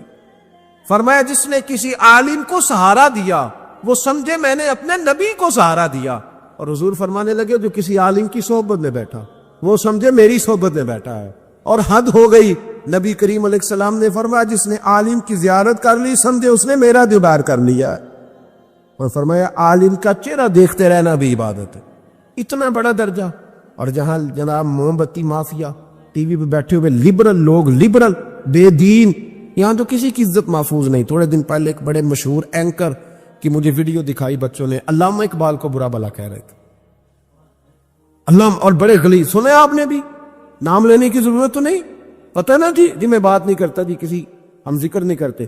میرا عرض کرنے کا مقصد یہ ہے کہ آپ اقبال مصور پاکستان، محسن پاکستان، اور ٹی وی پر بیٹھ کر آپ جب ایسی ہستیوں کے بارے میں جملے کسیں گے پیچھے کیا رہے گا؟ تکلیف نہ دے. کم از کم جو چلے گئے ان کے بارے میں تو نبی پاک نے فرمایا اذکروا محاسن موتاکم، جو مر جائے تو اس میں تو کمزوری ہو بھی تو اس کا ذکر نہ کرو، اس کی صرف اچھی اچھی باتوں کا ذکر کرو. یہ ظلم ہے، یہ زیادتی ہے. خیال فرمائے اپنے گزر. دیکھیں نا داتا علی اجمیری رحمت اللہ، پتہ کتنا بڑا شخص ہے. غوث اعظم جیلانی رحمت اللہ علیہ کا ایک قول ہے، آپ فرماتے ہیں کہ اگر میں علی بن عثمان حجویری کے زمانے میں ہوتا تو ضرور ان کی صحبت میں بیٹھتا. یعنی غوث پاک کہتے ہیں. چلو ہم تو داتا صاحب ویسے بھی نہیں جاتے, کبھی مال لینے لاہور گئے ہو نا تو باہر ہی کھڑے ہو کے کچھ لوگ سلام کر لیتے. کچھ لوگ کہتے ہیں جی میں نے پورے سال میں ایک پورا بندہ وہاں سجدہ کرتے دیکھا ہے, ایک پورا. تو میں کہتا ہوں جو ہر نماز کے وقت وہاں ہزاروں نماز پڑھتے ہیں وہ نہیں نظر آئے؟ جو ہزاروں لوگ وہاں جمعہ پڑھتے ہیں وہ نہیں دکھے تمہیں؟ جو سارا دن قرآن پاک کی تلاوت ہوتی ہے وہ نہیں نظر آئی؟ عجیب معاملہ. ایک صاحب مجھ سے کہنے لگے کہ داتا تو اللہ ہے. میں نے کہا اللہ کے 99 ناموں میں داتا نکال کے دکھاؤ, ہے کہیں؟ بولے لفظ ہی فارسی کا ہے. کیا عجیب مطلب ایسی منطق ہے لوگوں کی جو سمجھ سے بالا تر ہے. بھائی لفظ داتا اللہ کے 99 ناموں میں موجود نہیں ہے. داتا کا معنی آپ کیوں وہ کرتے ہو؟ پھر تو آپ کہیں گے کہ اماں سے بھی روٹی مانگنا جائز نہیں, کیونکہ داتا کا معنی دینے والا ہے. تو اماں روٹی پکا کے دیتی ہے کہ نہیں؟ ابا پیسے دیتا ہے کہ نہیں؟ عجیب فلسفہ ہے لوگوں کا, ہر بات کا الٹ مطلب. بزرگوں تک کو لوگ تکلیف دیتے ہیں, اذیت دیتے, آزمائش میں مبتلا کرتے ہیں. اور ایسی ایسی اعلیٰ حضرت فاضل بریلوی رحمۃ اللہ علیہ کے چھوٹے صاحبزادے تھے, حضور مفتی اعظم ہند مولانا مصطفیٰ رضا خان صاحب رحمت, 1.25 کروڑ آدمی مرید تھا, اور حضرت کے لاکھوں میں محدثین شاگرد تھے. لیکن تنقید کرنے والوں کو موقع مل جاتا ہے نا. حضرت بڑی دور گئے تھے ایک جگہ پہ, بڑی دور. تو ایک سیٹھ صاحب کہنے لگے کہ میرا بڑا دل کرتا ہے کہ وہ میرے گھر میں قیام کرے, بڑی میری خواہش ہے. کہ چلو ٹھیک ہے آپ کے گھر قیام کرتے ہیں. حضور مفتی اعظم نا رات کو ان کے گھر میں قیام کیا. اب مسافر کے لیے تو اللہ تعالیٰ نے نماز عادی کر دی ہے. 4 فرضوں والی نماز ہے تو رب کریم نے 2 فرض کر دی. سنتوں اور نفلوں میں اجازت دے دی, پڑھے کوئی تب بھی ٹھیک ہے, نہ پڑھے تب بھی ٹھیک ہے. تو اب فرض جہاں کم کر دیے گئے تو حضور مفتی اعظم اس گھر میں مہمان تھے, سارا دن کی تھکاوٹ تھی. تو جہاں اللہ تعالیٰ نے فرض کم کر دیے وہاں کسی پہ پابندی لگائیں کہ اٹھ کے تہجد بھی پڑھے. آپ نے عشاء کی نماز پڑھی, آرام فرمایا, فجر کے وقت اٹھے. اس شخص نے بڑی مشکل سے فجر کے بعد ناشتہ دیا اور سویرے شور کرنے لگا اتنے بڑے پیر ہیں, تہجد تو پڑھی کوئی نہیں. لوگوں نے اس کو کہا یار تو اس بات کی پابندی لگا رہا ہے جس کی اللہ رسول نہیں لگاتے. تو سفر کے اندر تو فرض نماز کو اللہ تعالیٰ نے اجازت دے دی ہے, تو نفلوں کی کہنے لگا جی نہیں مجھے نہیں سمجھ آئی بات کی. انہوں نے کہا کہ تمہیں پتہ ہے حدیث کیا ہے کہ جس نے اللہ فرماتا ہے جس نے میرے ولی سے دشمنی کی میرا اس کے خلاف اعلان جنگ ہے. یہ بخاری مسلم کی مستند ترین حدیث ہے. صرف جنگ نہیں, اعلان جنگ ہے. اعلان 2 ہی تو جرم ہے جن پہ اللہ زیادہ ناراض ہے. ایک کا سود نہ چھوڑا تم نے تو میں جنگ کروں گا, اور ایک کا میرے ولی سے دشمنی کی تو میں تمہارے خلاف اعلان. اس حدیث کی ایک عرب بھی کمزور نہیں, سند بھی کمزور نہیں, متن اتنی تگڑی حدیث. حضرت معاذ ابن جبل رضی اللہ تعالیٰ عنہ نبی پاک صلی اللہ علیہ وسلم کے روزے پر بیٹھ کے رو رہے تھے. یہ ابو داؤد شریف کی حدیث. حضرت عمر آگے کا روتے کیوں؟ فرمانے لگے مجھے 2 حدیثوں نے پریشان کر دیا. ایک تو نبی پاک نے فرمایا چھوٹی سی ریاکاری بھی شرک ہے, اگرچہ شرک اصغر ہے پر انسان سے غلطی ہو ہی جاتی ہے. اور دوسرا حضور نے کہا ہے کہ جس نے ولی سے دشمنی کی میرا اعلان جنگ ہے. تو عمر مجھے کیسے پتا چلے گا کہ کون ولی ہے؟ حضرت عمر نے کہا بہتر یہ ہے کہ تو سب کی عزت کیا کر, سب کا اکرام کر. لیکن یہاں تو لوگ معاف ہی نہیں کر رہے. غوث پاک پر بھی فتویٰ ہے, داتا علی اجمیری پر بھی فتویٰ ہے, خواجہ معین الدین, پتہ نہیں یہ کون سا دین ہے, کون سا مذہب ہے جس میں پچھلا کوئی بھی ٹھیک نہیں تھا, جو آج پیدا ہوا صرف وہ ٹھیک ہے, جو جتنا زیادہ بدتمیز ہوتا ہے اتنا زیادہ عروج پاتا ہے. تو میں کہتا ہوں امام بخاری کو بھی نہیں مانتا. کیوں مانا تو نے امام بخاری کو؟ امام بخاری کو مانو گے تو بخاری مانو گے, امام مسلم کو مانو گے تو مسلم شریف کو. کیا فلسفہ ہے؟ بغیر کسی امام کے تو حدیث تک پہنچ ہی نہیں سکتا. جانا ڈائریکٹ جا کے لے نبی پاک سے حدیث, امام بخاری کے بخیر لے, تیرا پتہ چلے. جب امت میں جتنے لوگ گزر گئے سینکڑوں سالوں میں وہ سارے غلط تھے, جو آج پیدا ہوا وہ ٹھیک ہے. کوئی ٹی وی پہ بیٹھ گیا, کوئی یوٹیوب پہ بیٹھ گیا, سارے غلط تھے جی میں نیا آیا ہوں میں ٹھیک ہوں. یہ کیسے ہو سکتا ہے؟ بدتمیزوں کو عروج ملے گا. تو نبی کریم علیہ السلام نے فرمایا اللہ کا اعلان جنگ ہے, یہ بخاری مسلم ہے, یاد رکھنا. کبھی ذہن میں بھی کسی اللہ کے نیک بندے کے بارے میں برا خیال نہ پیدا کرنا. اعلان جنگ ہے رب کریم کا. تو کہنے لگا جی تہجد نہیں پڑھی. لوگوں نے بڑا سمجھایا کہ یار کوئی بات تو نے غیر شرعی دیکھی ہے تو وہ کر, لیکن تو جہاں بیٹھتا ہے غیبت کرتا ہے، جہاں بیٹھتا ہے کوئی غیر شرعی بات دیکھی ہے تو بیان کر، ہم کہنے لگا دی نہیں چونکہ بڑا سیٹ تھا، جب اسے اتنی زیادہ بات کی تو حضور مفتی اعظم ہند کو تکلیف ہوئی، جاگ رہے ہیں ہم لوگ، آپ رو پڑے، فرمانے لگے اسے ایسا نہیں کرنا چاہیے تھا، میری کوئی غلط بات دیکھتا تو تبصرہ کرتا، آپ کی آنکھوں میں آنسو کیا آئے، اس کے گھر میں تو آگ لگ گئی، کہتا ہے صرف وجود کے کپڑے بچے، باقی ہر شے جل گئی، اور پھر میں 2 سال محنت کرتا رہا کہ دوبارہ میرا گھر، میرا کاروبار مضبوط ہو جائے، نہ ہو سکا، پھر ایک دن تڑپا، کسی نے کہا وہاں چلا جا معافی لے لے، تجھے پتہ ہے جب کوئی ولی کا بے ادب ہوتا ہے تو پھر رب اس کا کیا حال کرتا ہے، وہاں چلا جا بچ جائے گا، آیا حضور مفتی اعظم کی خدمت میں، دروازے پہ داخل ہوا تو آپ فرمانے لگے تو نے اچھا کیا تو آ گیا، اور اب تجھے معافی مانگنے کی ضرورت نہیں، جا میں بغیر معافی مانگے ہی تجھے معاف کرتا ہوں۔ وہ کہتا ہے اگلے دن سے ہی میں نے اپنا رویہ، حضرت جنید بغدادی، یہ داتا صاحب نے لکھا ہے، حضرت جنید بغدادی نے نا ایک نوجوان کی تربیت کی، اسے ادھر دیکھیں میری طرف، جنید بغدادی نے اسے تعلیم دی، وہ اکثر آتا، آپ پڑھاتے، پیار کرتے، محبت کرتے، تھوڑی سی نا چند باتوں کی اسے خبر ہو گئی، علم ہو گیا، پھر آہستہ آہستہ اسے نورانی خواب بھی آنے لگ گئے، پھر آہستہ آہستہ اسے سمجھ لگنے لگ گئی کہ اب میں نہ کچھ ہوں، پرواہ کو نہیں ہوتی رب کریم کے بندے کو، موج کرے کوئی، ایک چاہت کرنے والا جاتا ہے تو کئی درجن اللہ عطا کرتا ہے، لیکن نہ صرف اتنی تکلیف ہوتی ہے کہ میری ہاتھوں کے تراشے ہوئے مٹی کے صنم آج بت خانے میں بھگوان بنے بیٹھے ہیں، یہ ذرا تکلیف ہوتی ہے کہ اس کو وہ پتھر جن کو سکھائی تھی قوت گویائی ہم نے، وہ جب بولنے لگے تو ہم پر ہی برس پڑے، یہ ذرا اچھا نہیں لگتا، یہ تکلیف ہوتی ہے کہ یہ کیا انداز ہوا، ہم ہی سے کھا کے ہماری بلی ہمیں ہی میں ہوں، یہ ذرا بات تھوڑی سی باتی، یہ ذرا اچھا نہیں لگتا، یعنی میرے ہاتھوں کے تراشے ہوئے مٹی کے صنم دیکھو آج بت خانے میں بھگوان بنے بیٹھے، تو وہ کہنے لگا کہ میں تو اب اوپر چلا گیا ہوں حضرت جنید بغدادی سے،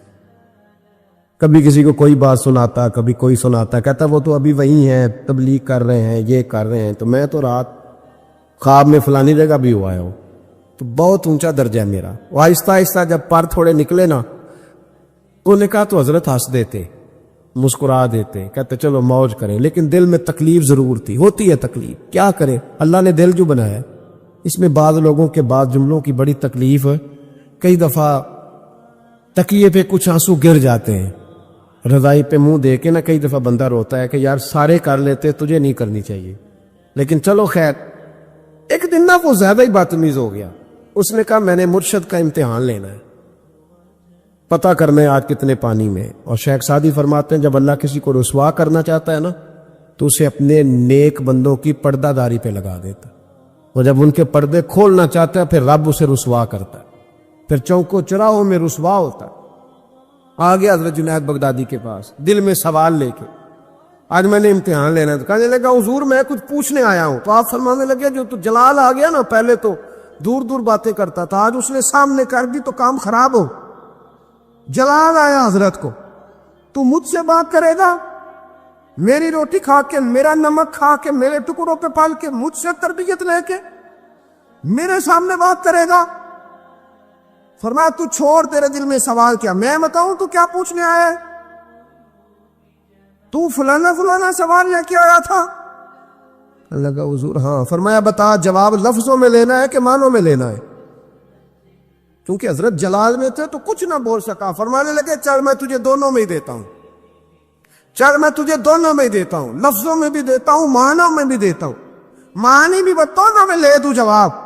پھر حضرت جنید داتا صاحب نے لکھا، حضرت جنید بغدادی فرمانے لگے لفظوں میں جواب یہ ہے کہ تجھے شرم نہیں آئی، کاش تو میرا امتحان لینے سے پہلے اپنا امتحان لے لیتا، تو دیکھتا کہ تیری 40 سال کی زندگی کہاں گزری ہے، تو دیکھتا کہ تو کہاں کہاں کیا کیا کرتا رہا۔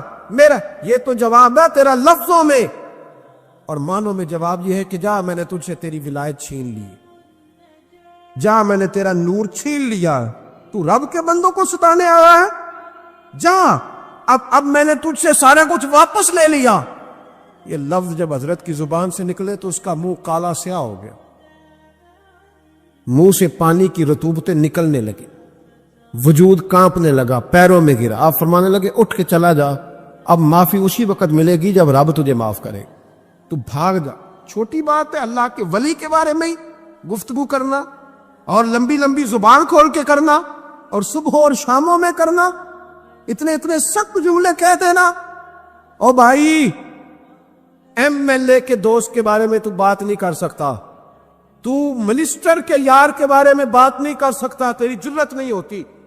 تو آر پی او اور اسسٹنٹ کمشنر کے یار کے بارے میں بات نہیں کر سکتا، تو بتا تو نے اللہ کے دوست کے بارے میں بات کیسے کر لی؟ رب کے دوست کے بارے میں. وقت میرا ختم ہو گیا، پر ایک بات سنانی بڑی ضروری ہے. حضرت مرزا مظہر جانا رحمت اللہ علیہ فرماتے ہیں دلی میں ایک درویش تازی تازی بارش ہوئی تھی تو لکڑی کے جوتے پہنے کھڑاؤں میں اللہ اللہ کرتا گزر رہا.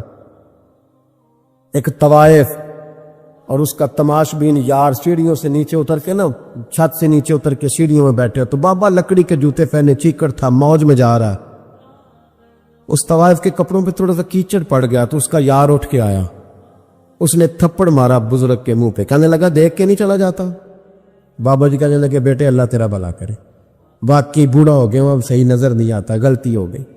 تھوڑا سا آگے گئے تو ٹھنڈ کا موسم تھا، ایک حلوائی دودھ گرم کر رہا تھا. اس نے بابا جی کو آتے دیکھا تو بھاگ کے گیا، بازو سے پکڑا، پھٹے پہ بٹھایا، گرم گرم دودھ کا پیالہ دیا.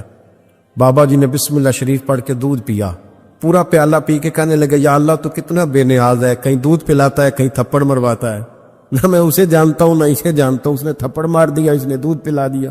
بابا جی وہیں بیٹھے تھے تو پیچھے سے لوگ دوڑے آ کے، نے آ کے کہا بابا اللہ کے ولی بد دعا تو نہیں دیتے. فرمایا کیا ہوا؟ کہا وہ جس نے آپ کو تھپڑ مارا تھا نا وہ چھاچ پہ چڑھا ہے، اس کا پیر پھسلا ہے، گردن کے بل گرا، من کا ٹوٹ گیا تو مر گیا ہے. بابا جی کہنے لگے اللہ کی قسم میں نے کوئی بد دعا نہیں دی. کہا نہیں آپ نے دی ہے.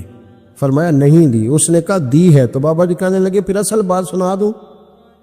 کیا سناؤ؟ فرمانے لگے اصل بات یہ ہے کہ میرے پیروں سے مٹی اڑی، اس کے یار کے کپڑوں پہ پڑی، اسے برا لگا تو اس نے مجھے مارا، جب اس نے مجھے مارا تو پھر میرے یار کو برا لگا، پھر میرے یار کو برا لگا، اس نے اسے مار دیا، میں نے تو لفظ بھی ادا نہیں کیے. لیکن کوئی اللہ کے ولیوں کو لاوارث نہ سمجھے، اس لیے کہ جب رب کریم کے ولی کے دل کو تکلیف ہوتی ہے تو پھر عرش کا مالک بدلے لیتا ہے. پھر اللہ کہتا ہے میرا اعلان جنگ ہے، پھر تو تیاری کر، پھر میں تجھے بتاؤں گا کہ ساری دولتیں سارا کچھ تیرے گھر میں، پر رات کی نیند نہیں تیرے پاس. پھر ہر سہولت ہوگی پر روح کا سکون. تھوڑا سوچ کے بولیں، تھوڑا احتیاط سے بولیں، تھوڑا تول کے بولیں، کہیں ایسا نہ ہو کہ ایک فکرہ کسی اللہ کے بندے کی بے ادبی کا سبب بنے. آج بھی لوگ، میں کہتا رہتا ہوں اور یہ میرا بڑا درد ہے، میں کہتا رہتا ہوں یہ تیز لوگوں کا زمانہ. لوگ وہاں بھی چالاکی دکھانے کی کوشش کرتے ہیں جہاں بالکل بنتی نہیں، اور جہاں وہ گر جائیں گے چالاکی دکھائیں گے تو وہ سادگی، وہ خوبصورتی، وہ عاجزی، وہ شرافت، پتہ نہیں کیوں ہم یہ چاہتے ہیں کہ ہم اپنی مرضی سے زمانے کو جیت لیں. ایسا نہیں ہوتا. اس کا نقصان یہ ہوتا ہے کہ جب کوئی انسان عقل کے زور پہ چلنا شروع کرتا ہے تو اس کی عقل کسی کو بھلا کیا تکلیف دے گی، اسے خود ہی بڑی تکلیف دیتی. اسے خود محسوس ہونے لگتا ہے کہ میں کوئی نارمل زندگی نہیں گزار رہا بلکہ مجھے تو کوئی اداکاری کرنی پڑ رہی. حضرت ابو بکر صدیق رضی اللہ تعالیٰ عنہ نے اس زمانے میں جب سارے لوگ کچھ اور کہہ رہے تھے، آج لوگ کہتے ہیں نا یہ سارا زمانہ ادھر جا رہا ہے، لیکن یہ ان کے ایمان کا کمال ہے کہ سارے لوگ کسی اور سمت جا رہے تھے. حضور سید عالم علیہ السلام نے واپس آ کے جب معراج شریف کی بات کی تو اس کی سب سے پہلے تصدیق جناب صدیق اکبر نے فرمائی. اللہ کریم نے فرمایا والذی جاء بالصدق وصدق بہ. ایک وہ ہیں جو سچ لے کے تشریف لائے اور ایک وہ ہیں جنہوں نے اس کی تصدیق کی. اولئک ھم المتقون. دونوں ہی پرہیزگار ہیں. یہ پرہیزگار ہیں، اللہ سے ڈرنے والے، غیر مشروط محبت اور لا محدود وفاداری. غیر مشروط، ہم نہ شرطیں لگا کے پیار کرتے ہیں، شرطیں لگا کے. نماز پڑھتا ہوں تو میرے رزق میں برکت بھی ہونی چاہیے. بھئی نہ برکت ہوگی تو نہیں پڑھو گے. سوال ہے میں اب نیک کام کرتا ہوں تو لوگ میری عزت بھی کریں، تو اگر لوگ عزت نہیں کریں گے تو نیک کام چھوڑ جائیں گے. یہ شرطیں ہم نے لگائی ہیں، اس لیے ہم کئی دفعہ محبت نہیں کر رہے ہوتے، تجارت کر رہے ہوتے. تجارت اور تجارت ٹھیک ہے، پھر اگر آپ کسی کے ساتھ تجارت کر رہے ہیں تو سامنے والا بھی تجارت ہی کر رہا ہے، پھر سودا بیچ لو، سودا خرید لو، سودا خرید لو، سودا بیچ لو، یہی کچھ ہوگا۔ حضرت ابوبکر صدیق رضی اللہ تعالیٰ عنہ نے غیر مشروط محبت کی، غیر مشروط، یعنی جو حضور نے کہہ دیا انہوں نے کہا حضور بالکل ہی ٹھیک ہے، جو سرکار دو عالم صلی اللہ تعالی علیہ وسلم نے فرما دیا کہ حضور آپ جو کہیں گے ہو جائے گا، کوئی لیتا نہیں، کوئی لالا نہیں، کوئی اگر نہیں، کوئی مگر نہیں، کوئی ایسے کیسے بس جو فرما دیا ٹھیک ہے، جیسے کر دیا ٹھیک ہے، جس انداز میں بات کر دی ٹھیک ہے۔ حضور نے کہا کہ جہاد پہ چلنا ہے چلتے ہیں، اب حدیبیہ میں صلح کرنی ہے حضور ٹھیک ہے کر لیتے ہیں۔ حضرت عمر کہتے ہیں میں نے کچھ اپنے مشورے پیش کیے کہ اس طرح کر کے چلنا چاہیے، پر ابو بکر صدیق نے کہا نہ بھائی جو کریم فرما دے وہی ٹھیک ہے، ہم نے نہ کبھی قطرے پہ غور کیا اور نہ دریا دیکھا، بس جہاں تیری جھلک دیکھی وہیں ڈوب گئے۔ انسان کے نا دو قسم کے پیار کرنے والے ہوتے ہیں، ایک پیار کرنے والے پروٹوکول مانگتے ہیں، ٹائم مانگتے ہیں، پیار کرتے ہیں وہ بھی، لیکن ان کا خیال ہوتا ہے کہ اس طرح کر کے اگر آپ چلیں گے تو پھر پیار ہے۔ کچھ پیار کرنے والے اس طرح کے ہوتے ہیں، وہ کہتے ہیں تو مل نہ بھی وہ دی فطرت ہے کہر نہ چھڈے، سجن ہو کے ویر نہ چھڈے، انہوں آکھو اسی نہیں متھے لگ دے، چلو ساڈا شہر نہ چھڈے۔ کچھ لوگ ایسے ہوتے ہیں کہتے ہیں مل نہ بھی یار کوئی عرض نہیں، لیکن اس طرح کر کہ پیار تیرے ساتھ قائم رہے گا، تو سلام لے پھر بھی تیری مرضی، اور پھیر کے گزر جا پھر بھی تیری، غیر مشروط محبت، شرط والی نہیں۔ پھر کیا ہوتا ہے کہ آپ کسی پہ بوجھ نہیں بنتے، آپ کسی کو تکلیف نہیں دیتے، آپ کسی کو اذیت نہیں دیتے، لیکن اگر آپ بوجھ بنیں گے، آپ اپنا آپ بتائیں گے، اپنا آپ دکھائیں گے، اپنا آپ مسلط کریں گے، محبت کمزور ہو جائے گی۔ نبی پاک صلی اللہ تعالی علیہ وسلم کی نا آپ کو 20 حدیثیں ملیں گی جناب صدیق اکبر رضی اللہ تعالیٰ عنہ کی شان میں، اور ظاہر ہے جو پڑھنے والا ہے جتنا زیادہ مطالعہ رکھتا ہے اتنی زیادہ چیزیں ملیں گی۔ میں کھڑا ہو جاتا ہوں نا جو حدیث پڑھ کے، اور جو میری بڑی تربیت کرتی ہے، اور میں سمجھتا ہوں کہ یہ جو انفرادی زندگی ہے نا ان کی، یہ جو انوکھا رنگ ہے یہ بڑا نرالا ہے۔ حدیث پاک سنیے گا اور اس کے پہلوؤں پر غور فرمائیے گا۔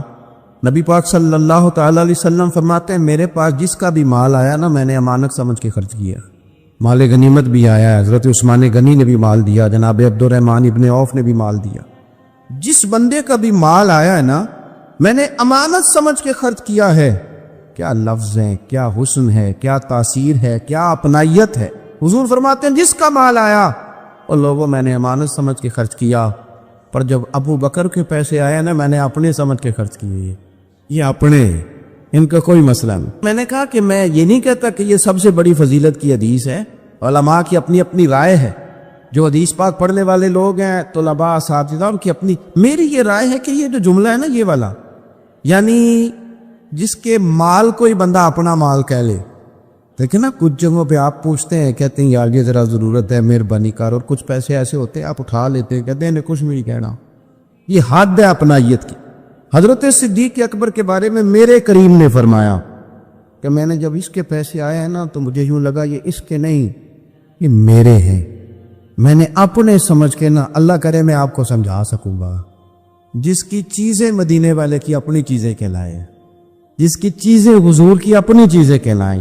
اب بات کو سمجھے، حضرت ابو بکر صدیق نے غیر مشروط محبت کی، لا محدود وفاداری کی، بغیر حیل و حجت کے پیار کی، صبحیں شامیں دوپہر ہر چیز کریم کے نام کر دی۔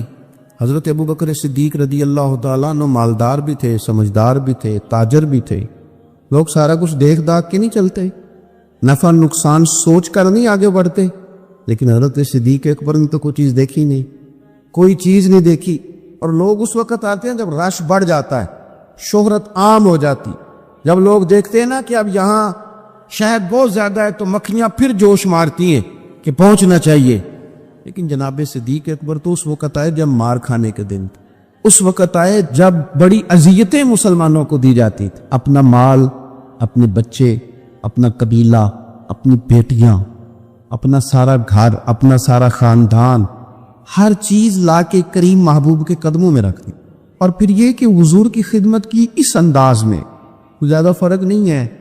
عمر بظاہر نبی پاک صلی اللہ علیہ وسلم سے 2.5 2.5 سال ان کی کم ہے، لیکن غار ثور میں جو لوگ گئے ہیں وہ جانتے ہیں کہ وہ بڑا مشکل رستہ ہے، ابھی بھی بڑا مشکل ہے، حالانکہ رستے بن گئے۔ چلے ایک بات اور بھی کہہ لیتے ہیں تجربے کی ہے کہ حالانکہ رستے بن گئے، حالانکہ اس کے لیے بڑے بڑے چندے بھی اکٹھے ہو گئے، بڑے بڑے چندے۔ اتنی دفعہ مجھے کچھ موقع ملا ہے تو میں نے تو یہی دیکھا ہے جی رستہ بن رہا ہے، آ جائیں ذرا آپ بھی اس میں شامل ہو جائیں۔ چندے والا معاملہ بھی بڑا سپر ہے، کس کس انداز میں لوگ جمع کرتے ہیں۔ رستہ بن گیا ہے، لوگوں کے لیے آسانیاں ہو گئی ہیں، ہاتھ کے اندر بڑی بڑی روشنیاں ہیں، کھانے پینے کا رستے میں موقع ملتا ہے، آسانیاں سہولیات ہیں۔ لیکن جناب صدیق اکبر کہتے رات کی تنہائی میں جب میں نے حضور کے مقدس قدموں میں ورم دیکھا، تکلیف دیکھی، تو میں نے کہا حضور مہربانی کرے آپ میرے کندھے پہ نہیں آ جاتے۔ کندھے پہ اٹھایا حضور کو، پباں پار قدم نہیں جے لاؤندا تے سور پہاڑ تے چڑھیا جاندا تے او پیا جاندا تے یار ندی دا تے اے اصلی دلدار نبی دا۔ کنوں پہ بٹھا کے نا حضور کو تو غار میں لے گئے۔ اب ایک اور بات بھی ذرا سمجھنا، وہاں جا کے نا تو حضور کو بٹھا لیا، کہنے لگے تو آپ ذرا ٹھہرے، میں اندر دیکھتا ہوں کوئی چیز ہو نا، کبھی میں پہلے صفائی کر لوں، کوئی چیز تکلیف دینے والی ہو تو مجھے تکلیف دے۔ پہلے اندر گئے، صفائی کی، جھاڑ پونچھ کی، پھر حضور کو بلایا۔ ہمارے علماء نے یہاں ایک نقطہ لکھا ہے، وہ کہتے ہیں غار ثور میں پہلے جناب صدیق اکبر گئے پھر حضور گئے۔ پھر سمجھنا بات کو، پہلے جناب صدیق اکبر گئے پھر حضور گئے۔ اس کا مطلب ہے جہاں حضرت صدیق اکبر پہنچ جائے نا وہاں حضور بھی آ جاتے ہیں۔ تو علماء کہتے ہیں تو اپنے دل میں نا جناب صدیق اکبر کے لیے جگہ بنا، مدینے والے بھی تیرے دل کو پسند فرما لیں گے۔ جگہ بنانا جناب صدیق کے لیے، اپنے دل میں جگہ بنانا، اس شخص سے پیار کر۔ حضرت صدیق اکبر تو امت کے استاد ہیں، جس نے ادب سیکھا ہے حضور کا جناب صدیق اکبر سے سیکھا، جس نے وفاداری سیکھی اس نے جناب صدیق اکبر سے سیکھی، جس شخص نے نبی پاک علیہ الصلوۃ والسلام کی اتباع سیکھی اس نے جناب صدیق اکبر سے سیکھی۔ اپنی زندگی کو باندھ کر حضور کے قدموں میں گرا دیا، جس طرح حضور نے فرمایا، جس مقام پہ حضور نے فرمایا، جو نبی پاک نے چاہت کی، جس طرح رسول پاک صلی اللہ علیہ وسلم نے پسند فرمایا۔ کسی نے ایک دن پوچھا تھا سب سے زیادہ خوش کس دن ہوئے؟ فرمانے لگے میں حضور کو نا مکے سے مدینے لے کے جا رہا تھا تو گرمی بڑی شدید تھی، 2-3 دفعہ میں نے دیکھا تو حضور کے چہرہ نور پہ مجھے پسینہ نظر آیا۔ اب میں ڈھونڈنے لگا کہ کوئی ٹھنڈی چیز ملے نا تو میں حضور کو پیش کروں۔ خشکی جو ہوتی ہے نا، خشکی تو یہ تو ویسے ہی بڑی تکلیف کرتی ہے۔ خشکی اگر جسم پہ کبھی ہو جائے نا تو بندے کہیں جم کے بیٹھنا بڑا مشکل ہو جاتا ہے۔ خشکی جو ہو جاتی ہے، خشکی جسم پہ ہو جائے تو بڑا تنگ کرتی ہے، تو اگر کسی کے دماغ میں ہو جائے تو پھر تو بڑی خرابی کرتی ہے۔ یہاں نا لوگوں کو خشکی ہو گئی ہے دماغ میں بہت زیادہ، بڑی، اور اتنی زیادہ ہے بعض لوگوں کو کہ شاید ان کو نہلا دے سرسوں کے تیل میں تو پھر بھی نہ ٹھیک ہو۔ خدا کے بندے سمجھتے ہی نہیں، اس شخصیت کے بارے میں لب کشائی کرتے ہو، ان کے بارے میں جن کے بارے میں میرے کریم رسول علیہ السلام نے فرمایا میرے ساتھ جس نے نیکی کی میں نے بدلہ دے دیا، ابو بکر کا بازو پکڑ کے اللہ کی بارگاہ میں لے جاؤں گا، کہوں گا یا اللہ تو ہی اسے احسانوں کے بدلے عطا فرما۔ کیا بات کرتے ہیں، اس شخص کی اتنی خشکی ہو گئی ہے دماغوں میں، سوچنا سمجھنا ہی لوگوں نے چھوڑ دیا ہے۔ حضرت سیدنا ابو بکر صدیق کہتے ہیں میں دیکھ رہا تھا گرمی بڑی شدید ہے، لوگ کہتے ہیں جی آپ حدیث پاک بیان کریں، آپ ان کا کوئی کلام سنائیں، تو میں کیا کرتا ہوں ذات سے پیار نہ ہو تو بات سے بھی نہیں ہوتا، پہلے ذات سے پیار کر لو پھر ان کی بات سے بھی پیار۔ یہ دیکھو نا جناب صدیق اکبر رضی اللہ تعالیٰ عنہ تبلیغ نہیں کر رہے اس وقت، وہ دعوت دین نہیں دے رہے، بتا کیا رہے ہیں؟ تم بار بار چہرہ دیکھتا تو حضور سید عالم صلی اللہ تعالیٰ علیہ وسلم کو نا پسینہ مبارک آ رہا تھا، تو میں کوئی چھاؤں ڈھونڈنے لگا، ایک جگہ میں نے دیکھا ایک ڈھلان ہے پہاڑ کی، اس کے نیچے کوئی جگہ دی، میں نے جا کے جلدی سے صاف کی، میں نے وہاں کوئی چیز بچھائی، ایک روایت ہے چمڑے کا بستر بچھایا اور ایک میں آتا ہے کہ اپنی چادر اتار کے بچھائی، امامہ کھول کے بچھایا، کریم محبوب صلی اللہ تعالیٰ علیہ وسلم کو وہاں لٹایا، کہتے اب میں ڈھونڈنے لگا کوئی ٹھنڈی چیز مل جائے گا۔ ہاں میری بات کو سمجھے، جس طرح کوئی لاڑ نہیں لڑاتا کسی کے، جس طرح اماں بڑا پیار کرتی ہے تو وہ خیال نہیں کرتی اس کی دھوپ کا، چھاؤں کا، کپڑے کا، آنے کا، بیٹھنے کا۔ کسی نے کہا تھا کہ ٹوٹ جانوں میں کھلونوں کی طرح ہوتا ہے، آدمی عشق میں بچوں کی طرح ہوتا ہے، ٹوٹ جانے میں کھلونوں کی طرح ہوتا ہے، اور آدمی عشق میں بچوں کی طرح وہ ضدیں کرتا ہے، نہیں میں نے اماں کے پاس ہی جانا ہے، نہیں میں نے اماں کے پاس ہی جانا ہے، کیونکہ آدمی عشق میں بچوں کی طرح ہوتا. حضرت ابو بکر صدیق رضی اللہ تعالیٰ عنہ کہتے میں ڈھونڈ رہا تھا کوئی ٹھنڈی چیز اور پردیس کا ماحول ہے، مسافر ہیں ہم، چرواہا بکریاں چرا رہا تھا. میں نے اسے کہا تھوڑا دودھ دے دو گے؟ اس نے کہا زیادہ پیسے لوں گا. میں نے کہا جتنا تیرا دل کرے لے. لیکن جب وہ دودھ دھونے لگا تو میں نے کہا کہ پہلے ہاتھ بھی دھو لے، پیالہ بھی دھو لے. کہنے لگا یار بڑے پاک صاف ہو. میں نے کہا نہیں تجھے نہیں پتا، جن کے لیے لے کے جانا ہے نا انہیں اللہ نے بڑا پاک صاف پیدا فرمایا ہے. فرماتے ہیں مجھے کہنے لگا خود ہی دودھ دھو لو. پہاڑ کے پیچھے کنواں تھا. اس نے کہا بڑی دور ہے. میں نے کہا تو دور نہ بتا، بس ایڈریس بتا. میں دوڑ کے گیا کنویں پہ، جا کے ہاتھ دھوئے، پیالہ دھویا، پانی بھرا، واپس آیا اور پھر میں نے لا کے بکری کے تھن دھوئے، پھر میں نے دودھ دھویا، پھر میں دوبارہ گیا وہاں کنویں پہ، اس دودھ کو میں نے ٹھنڈا کیا. اب میں خرامہ آ رہا ہوں. سارے رستے سوچتا ہوں حضور تو آرام فرمائے، اگر جگاؤں گا تو یہ ویسے سوء ادب ہے، اور اگر حضور بیدار نہیں ہوتے ظاہری طور پر تو یہ دودھ تو پھر گرم ہو جائے. اسی کشمکش میں گزری میری زندگی کی راتیں، کبھی پیچ و تاب راضی، کبھی سوز و ساز رومی، کہ تیسی کیفیت میں پیچ و تاب میں گزر رہا تھا. جا کے کریم کے سرانے کھڑا ہی ہوا تھا کہ حضور نے آنکھیں کھول دی. کیا لائے ہو؟ کہتے ہیں گھٹنوں کے بل بیٹھ کے جب میں نے وہ دودھ پیش کیا نا، اور حضور نے مقدس ہونٹوں کے ساتھ وہ دودھ لگایا، اور جب پہلا گھونٹ ٹھنڈے دودھ کا حضور کے مقدس حلق سے اترا تو سرکار کے چہرے پر جو میں نے روشنی اور خوشی کے آثار دیکھے، کہتے ہیں لوگوں تمہیں کیا بتاؤں، وہ تنہائی تھی، ایک میں تھا، حضور تھے. اس دن میں اتنا راضی ہوا نہ اس سے پہلے کبھی ہوا تھا نہ اس کے بعد کبھی ہوا. نبی پاک صلی اللہ تعالیٰ علیہ وسلم کی رضا چاہنے میں جلدی کرنا، حضور سید عالم علیہ السلام کی غلامی میں رہنا، اور پھر اپنے آپ کو انہوں نے سنوار لیا، اپنے آپ کو ڈھال لیا محبوب کی رضا. سردار تھے، اعلیٰ کپڑے پہنتے، حضور کی غلامی میں آ. پھر انہوں نے اس طرح کی کیفیت بنائی کہ حضور کی امت سے پیار شروع کیا. مدینے کے غریب گھروں میں کوئی یتیم بچیاں تھیں تو ان کے گھر کا دودھ بھی دھو کے آیا کرتے تھے، دودھ دھو کے دے دیتے، تم پی لو، کچھ بیچ لو. جب آپ خلیفہ بن گئے تو بچیاں آئیں، کہنے لگی ابو بکر آپ پہلے آیا کرتے تھے، ہمارے گھر میں کام کر جاتے تھے، اب تو آپ امیر بن گئے، ابھی بھی آئیں گے؟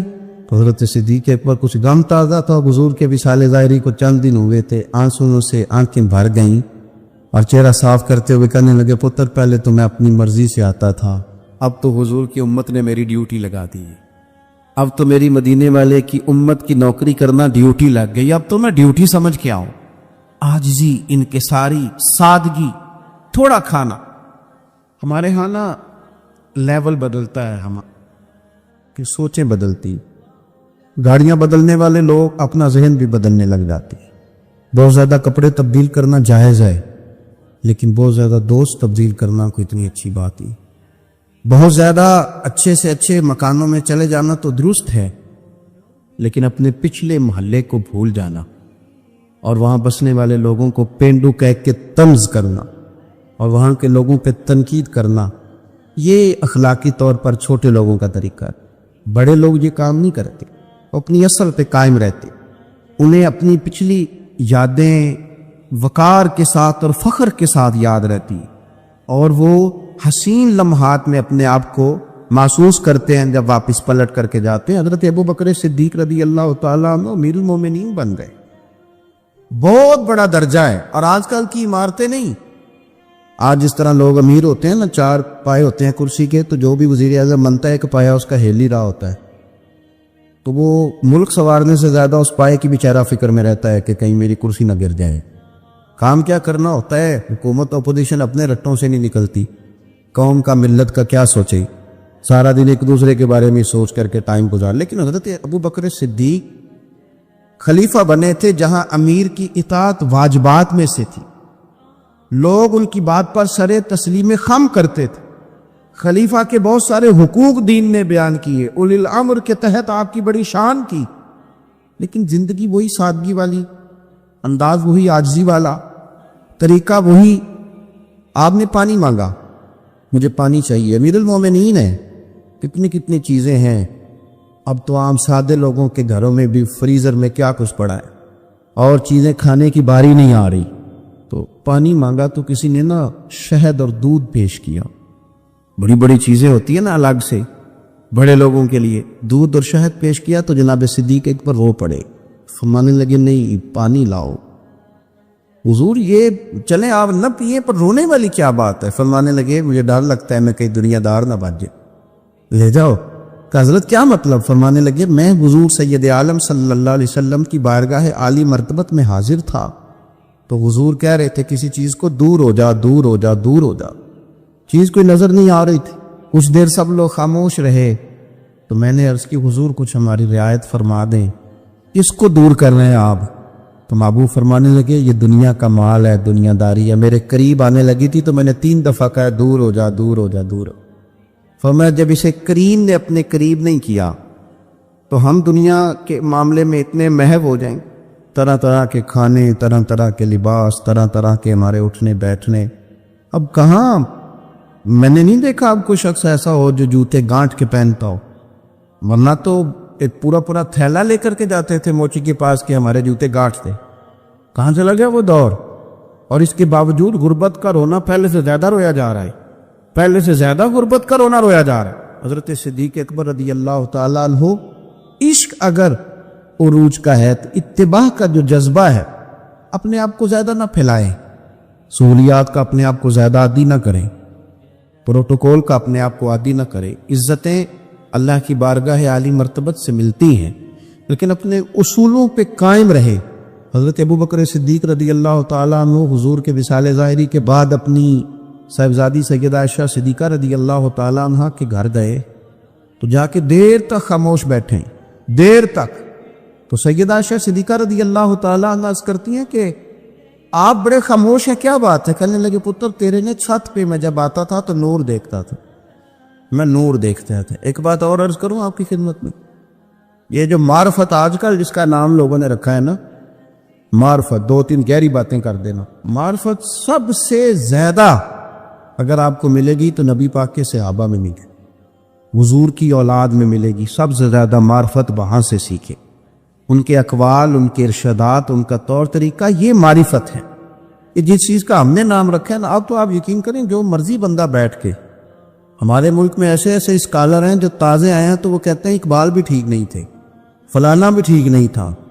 تو کسی نے پوچھا کہ یہ بندہ کیوں کہہ رہا ہے؟ تو میں نے کہا وہ اس لیے کہہ رہا ہے کہ کسی بڑے آدمی کی مخالفت کروں گا تو میرا نام ہوگا.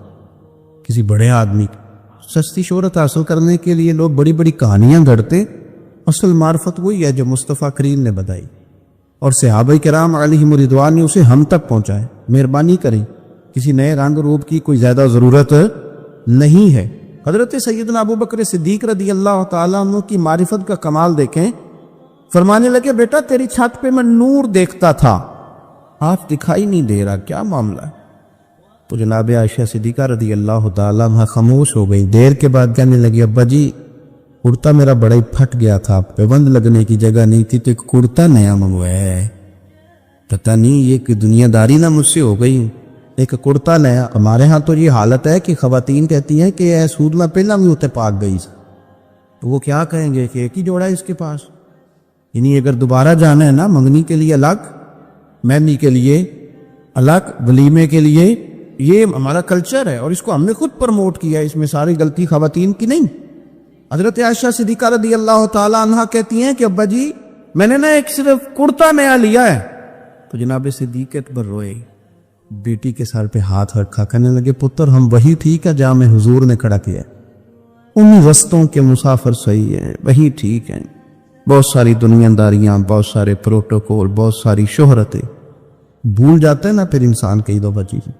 اب اتر وہی ٹھیک ہے. جناب عائشہ صدیقہ رضی اللہ تعالیٰ عنہ فرماتی ہیں جناب صدیق اکبر گئے تو میں نے نیا کرتا اتار کے خیرات کر دیا, پرانے والا پہن لیا. شام کو لوٹ آئے, آنکھوں میں آنسو تھے. کہنے لگے پتر ہم اسی رنگ میں اچھے ہیں جو رنگ ہمیں رسول کائنات نے عطا فرمایا ہے. حضرت مصعب ابن عمیر بڑے مالدار تھے اور بڑے مہنگے جوڑے پہنتے تھے, پھر اللہ نے کرم کیا اور حضور کی غلامی میں آ گئے. میں حضرت مصعب ابن عمیر کو پڑھ کے نا تو ایک جملہ میں نے نیچے لکھا ہے, میں نے کہا اس کا مطلب ہے کہ سوٹوں میں, کوٹھیوں میں, گاڑیوں میں سکون نہیں. سکون تب بھی ہے جب ضمیر مطمئن ہو جائے. مالدار آدمی تھے پر یہاں پھٹے پرانے کپڑوں میں آ گئے, اس لیے کہ وہاں سب کچھ تھا دل مطمئن نہیں تھا. تو پہلے حبشہ گئے ہجرت کر کے, پھر مکے واپس آئے. نوجوان آدمی, بوڑھا آدمی نہیں, جوان. نبی پاک صلی اللہ علیہ وسلم نے ڈیوٹی لگائی, فرمایا مدینے مجھ سے پہلے جاؤ, جا کے تبلیغ کرو. یہ وہاں گئے, کسی کے گھر میں, حضرت اسد بن زرارہ رضی اللہ تعالیٰ عنہ کے گھر میں ڈیرا لگایا. وہاں بنی ظفر کا ایک گھر تھا, ایک حضرت اسد بن زرارہ کا, وہاں تبلیغ کرتے, دین بتاتے. جوان آدمی اور امیر آدمی, منت کرنے کی کیا ضرورت ہے, کسی کی منت کرنے کی کیا ضرورت ہے, پر دروازے رسول پہ آئے نا. حیدر شاہ اس گلی کدے نہ رول دی, پر ان تے رول گئی نا. آئے نا تو آ کے حضور کی بارگاہ سے پیغام لے کے یہاں پہنچ گئے. حضرت اسد بن زرارہ کے گھر میں ان کا قیام تھا رضی اللہ تعالیٰ, وہ مسلمان ہو چکے تھے. اور ان کی خالہ کے بیٹے تھے حضرت سعد بن معاذ, جو قبیلہ بنو اشہل کے سربراہ تھے, اپنے قبیلے کے سردار تھے, اور خالہ کے بیٹے تھے. وہاں آ گئے. حضرت مصعب بن عمیر نے تبلیغ شروع کر دی. شروع میں غریب لوگ کلمہ پڑھنے والے تھے, بات ذرا پھیلنے لگی تو حضرت سعد بن معاذ نے خود نہیں کہا, خالہ کے بیٹے تھے نا, کہا وہ ناراض نہ ہو جائے. حضرت سید ابن حدیر کو بلایا اور بلا کے کہنے لگے, یار تو جا, میرا وہ خالہ کا بیٹا ہے, میں کوئی بات کروں گا تو وہ ناراض ہو جائے گا, جا سمجھا, وہ ہمارے سادہ لوگوں کو کہہ رہے ہیں کہ تمہارے باپ دادا بھی گمراہ تھے, بت پوجتے تھے, واپس آؤ. تو وہ تو ایک نئی ترانے ڈالے, جا کے. اب وہ بھی سردار بندے تھے. تو دوسرا یہ کہ اگر کوئی کسی کو اشتعال دلا کے بھیجے, وہ کسی کو کہہ کے بھیجے کہ جا کے کمال کر دے, تو ہی ہے جو اٹھا سکے. تو آپ کو پتہ ہے چودھری صاحب کو تو 3 دفعہ چودھری صحیح کر کے کہہ دے تو کام ویسے ہی اللہ ماشاءاللہ اوپر چلا جاتا ہے. چودھری صاحب کہتے ہیں میں چودھری بن کے دکھانا ہے, ہو ہی نہیں سکتا. سیٹھ صاحب کو 2-4 دفعہ آپ نے کہنا ہے آپ سیٹھ صاحب ہیں, تو معاملہ جو ہے وہ اوپر چلا جاتا ہے. کہ جوان بچے ہیں, ان کو آپ کہہ دیں کہ اتنا تو جوان ہے اور فلانا تجھے بات کر گیا, تو پہلے بیچارہ چاہے بھول بھی گیا ہو, وہ چلا جاتا ہے گھر سے بندوق لے کے. انہوں نے کہا تو ہی اٹھا سکتا ہے, پورا ان کو تیار کر کے بھیجا. تو وہ ڈنڈا لے کے آئے اور سخت بات کی آ کے حضرت مصعب بن عمیر کے ساتھ. حالانکہ یہ بھی بڑی امیر ماں کے بیٹے, اور بڑے عجیب جملے کہے کہ کوئی کام نہیں ملا تو اب یہ شروع کر لیا تم لوگوں نے, بڑی باتیں کی. پورا غصہ لے گیا نا. یہ بھی ایک لہجہ تھا, جواب میں حضرت مصعب بن عمیر کا بھی لہجہ تھا.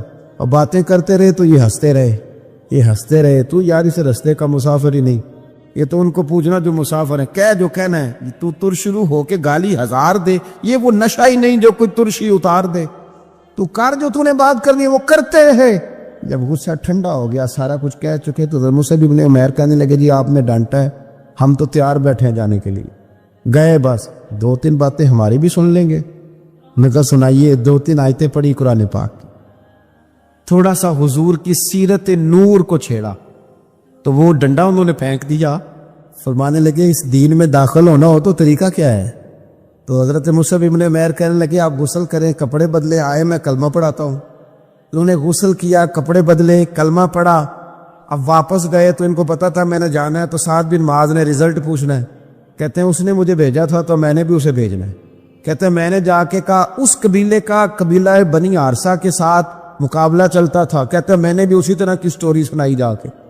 حالانکہ حضرت سعد بن معاذ کہتے ہیں جب یہ آ رہے تھے نا واپس, تو میں سمجھ رہا تھا بندہ وہ نہیں جو میں نے بھیجا تھا, اس میں کوئی انقلاب آ گیا, تبدیلی آ گئی. آ کے کہنے لگے یار تیری وہ خالہ کا بیٹا ہے, میں نے کیا مقابلہ کرنا ہے, وہ تو بنو عارصہ والے بھی لڑ رہے ہیں, تمہارا شریکہ بھی لڑائی کر رہا ہے, تو تم جاؤ ان کو بھی منع کرو اور اپنے شریکے کو بھی کہو کہ یہ ہمارے گھر کا مسئلہ ہے, ہم خود نمٹ لیں گے, تم جاؤ. کہتے ہیں میں نے کہا اچھا اگر تجھ سے بھی نہیں نہ ہوا تو اب مجھے ہی 2 ہاتھ کرنے پڑیں گے.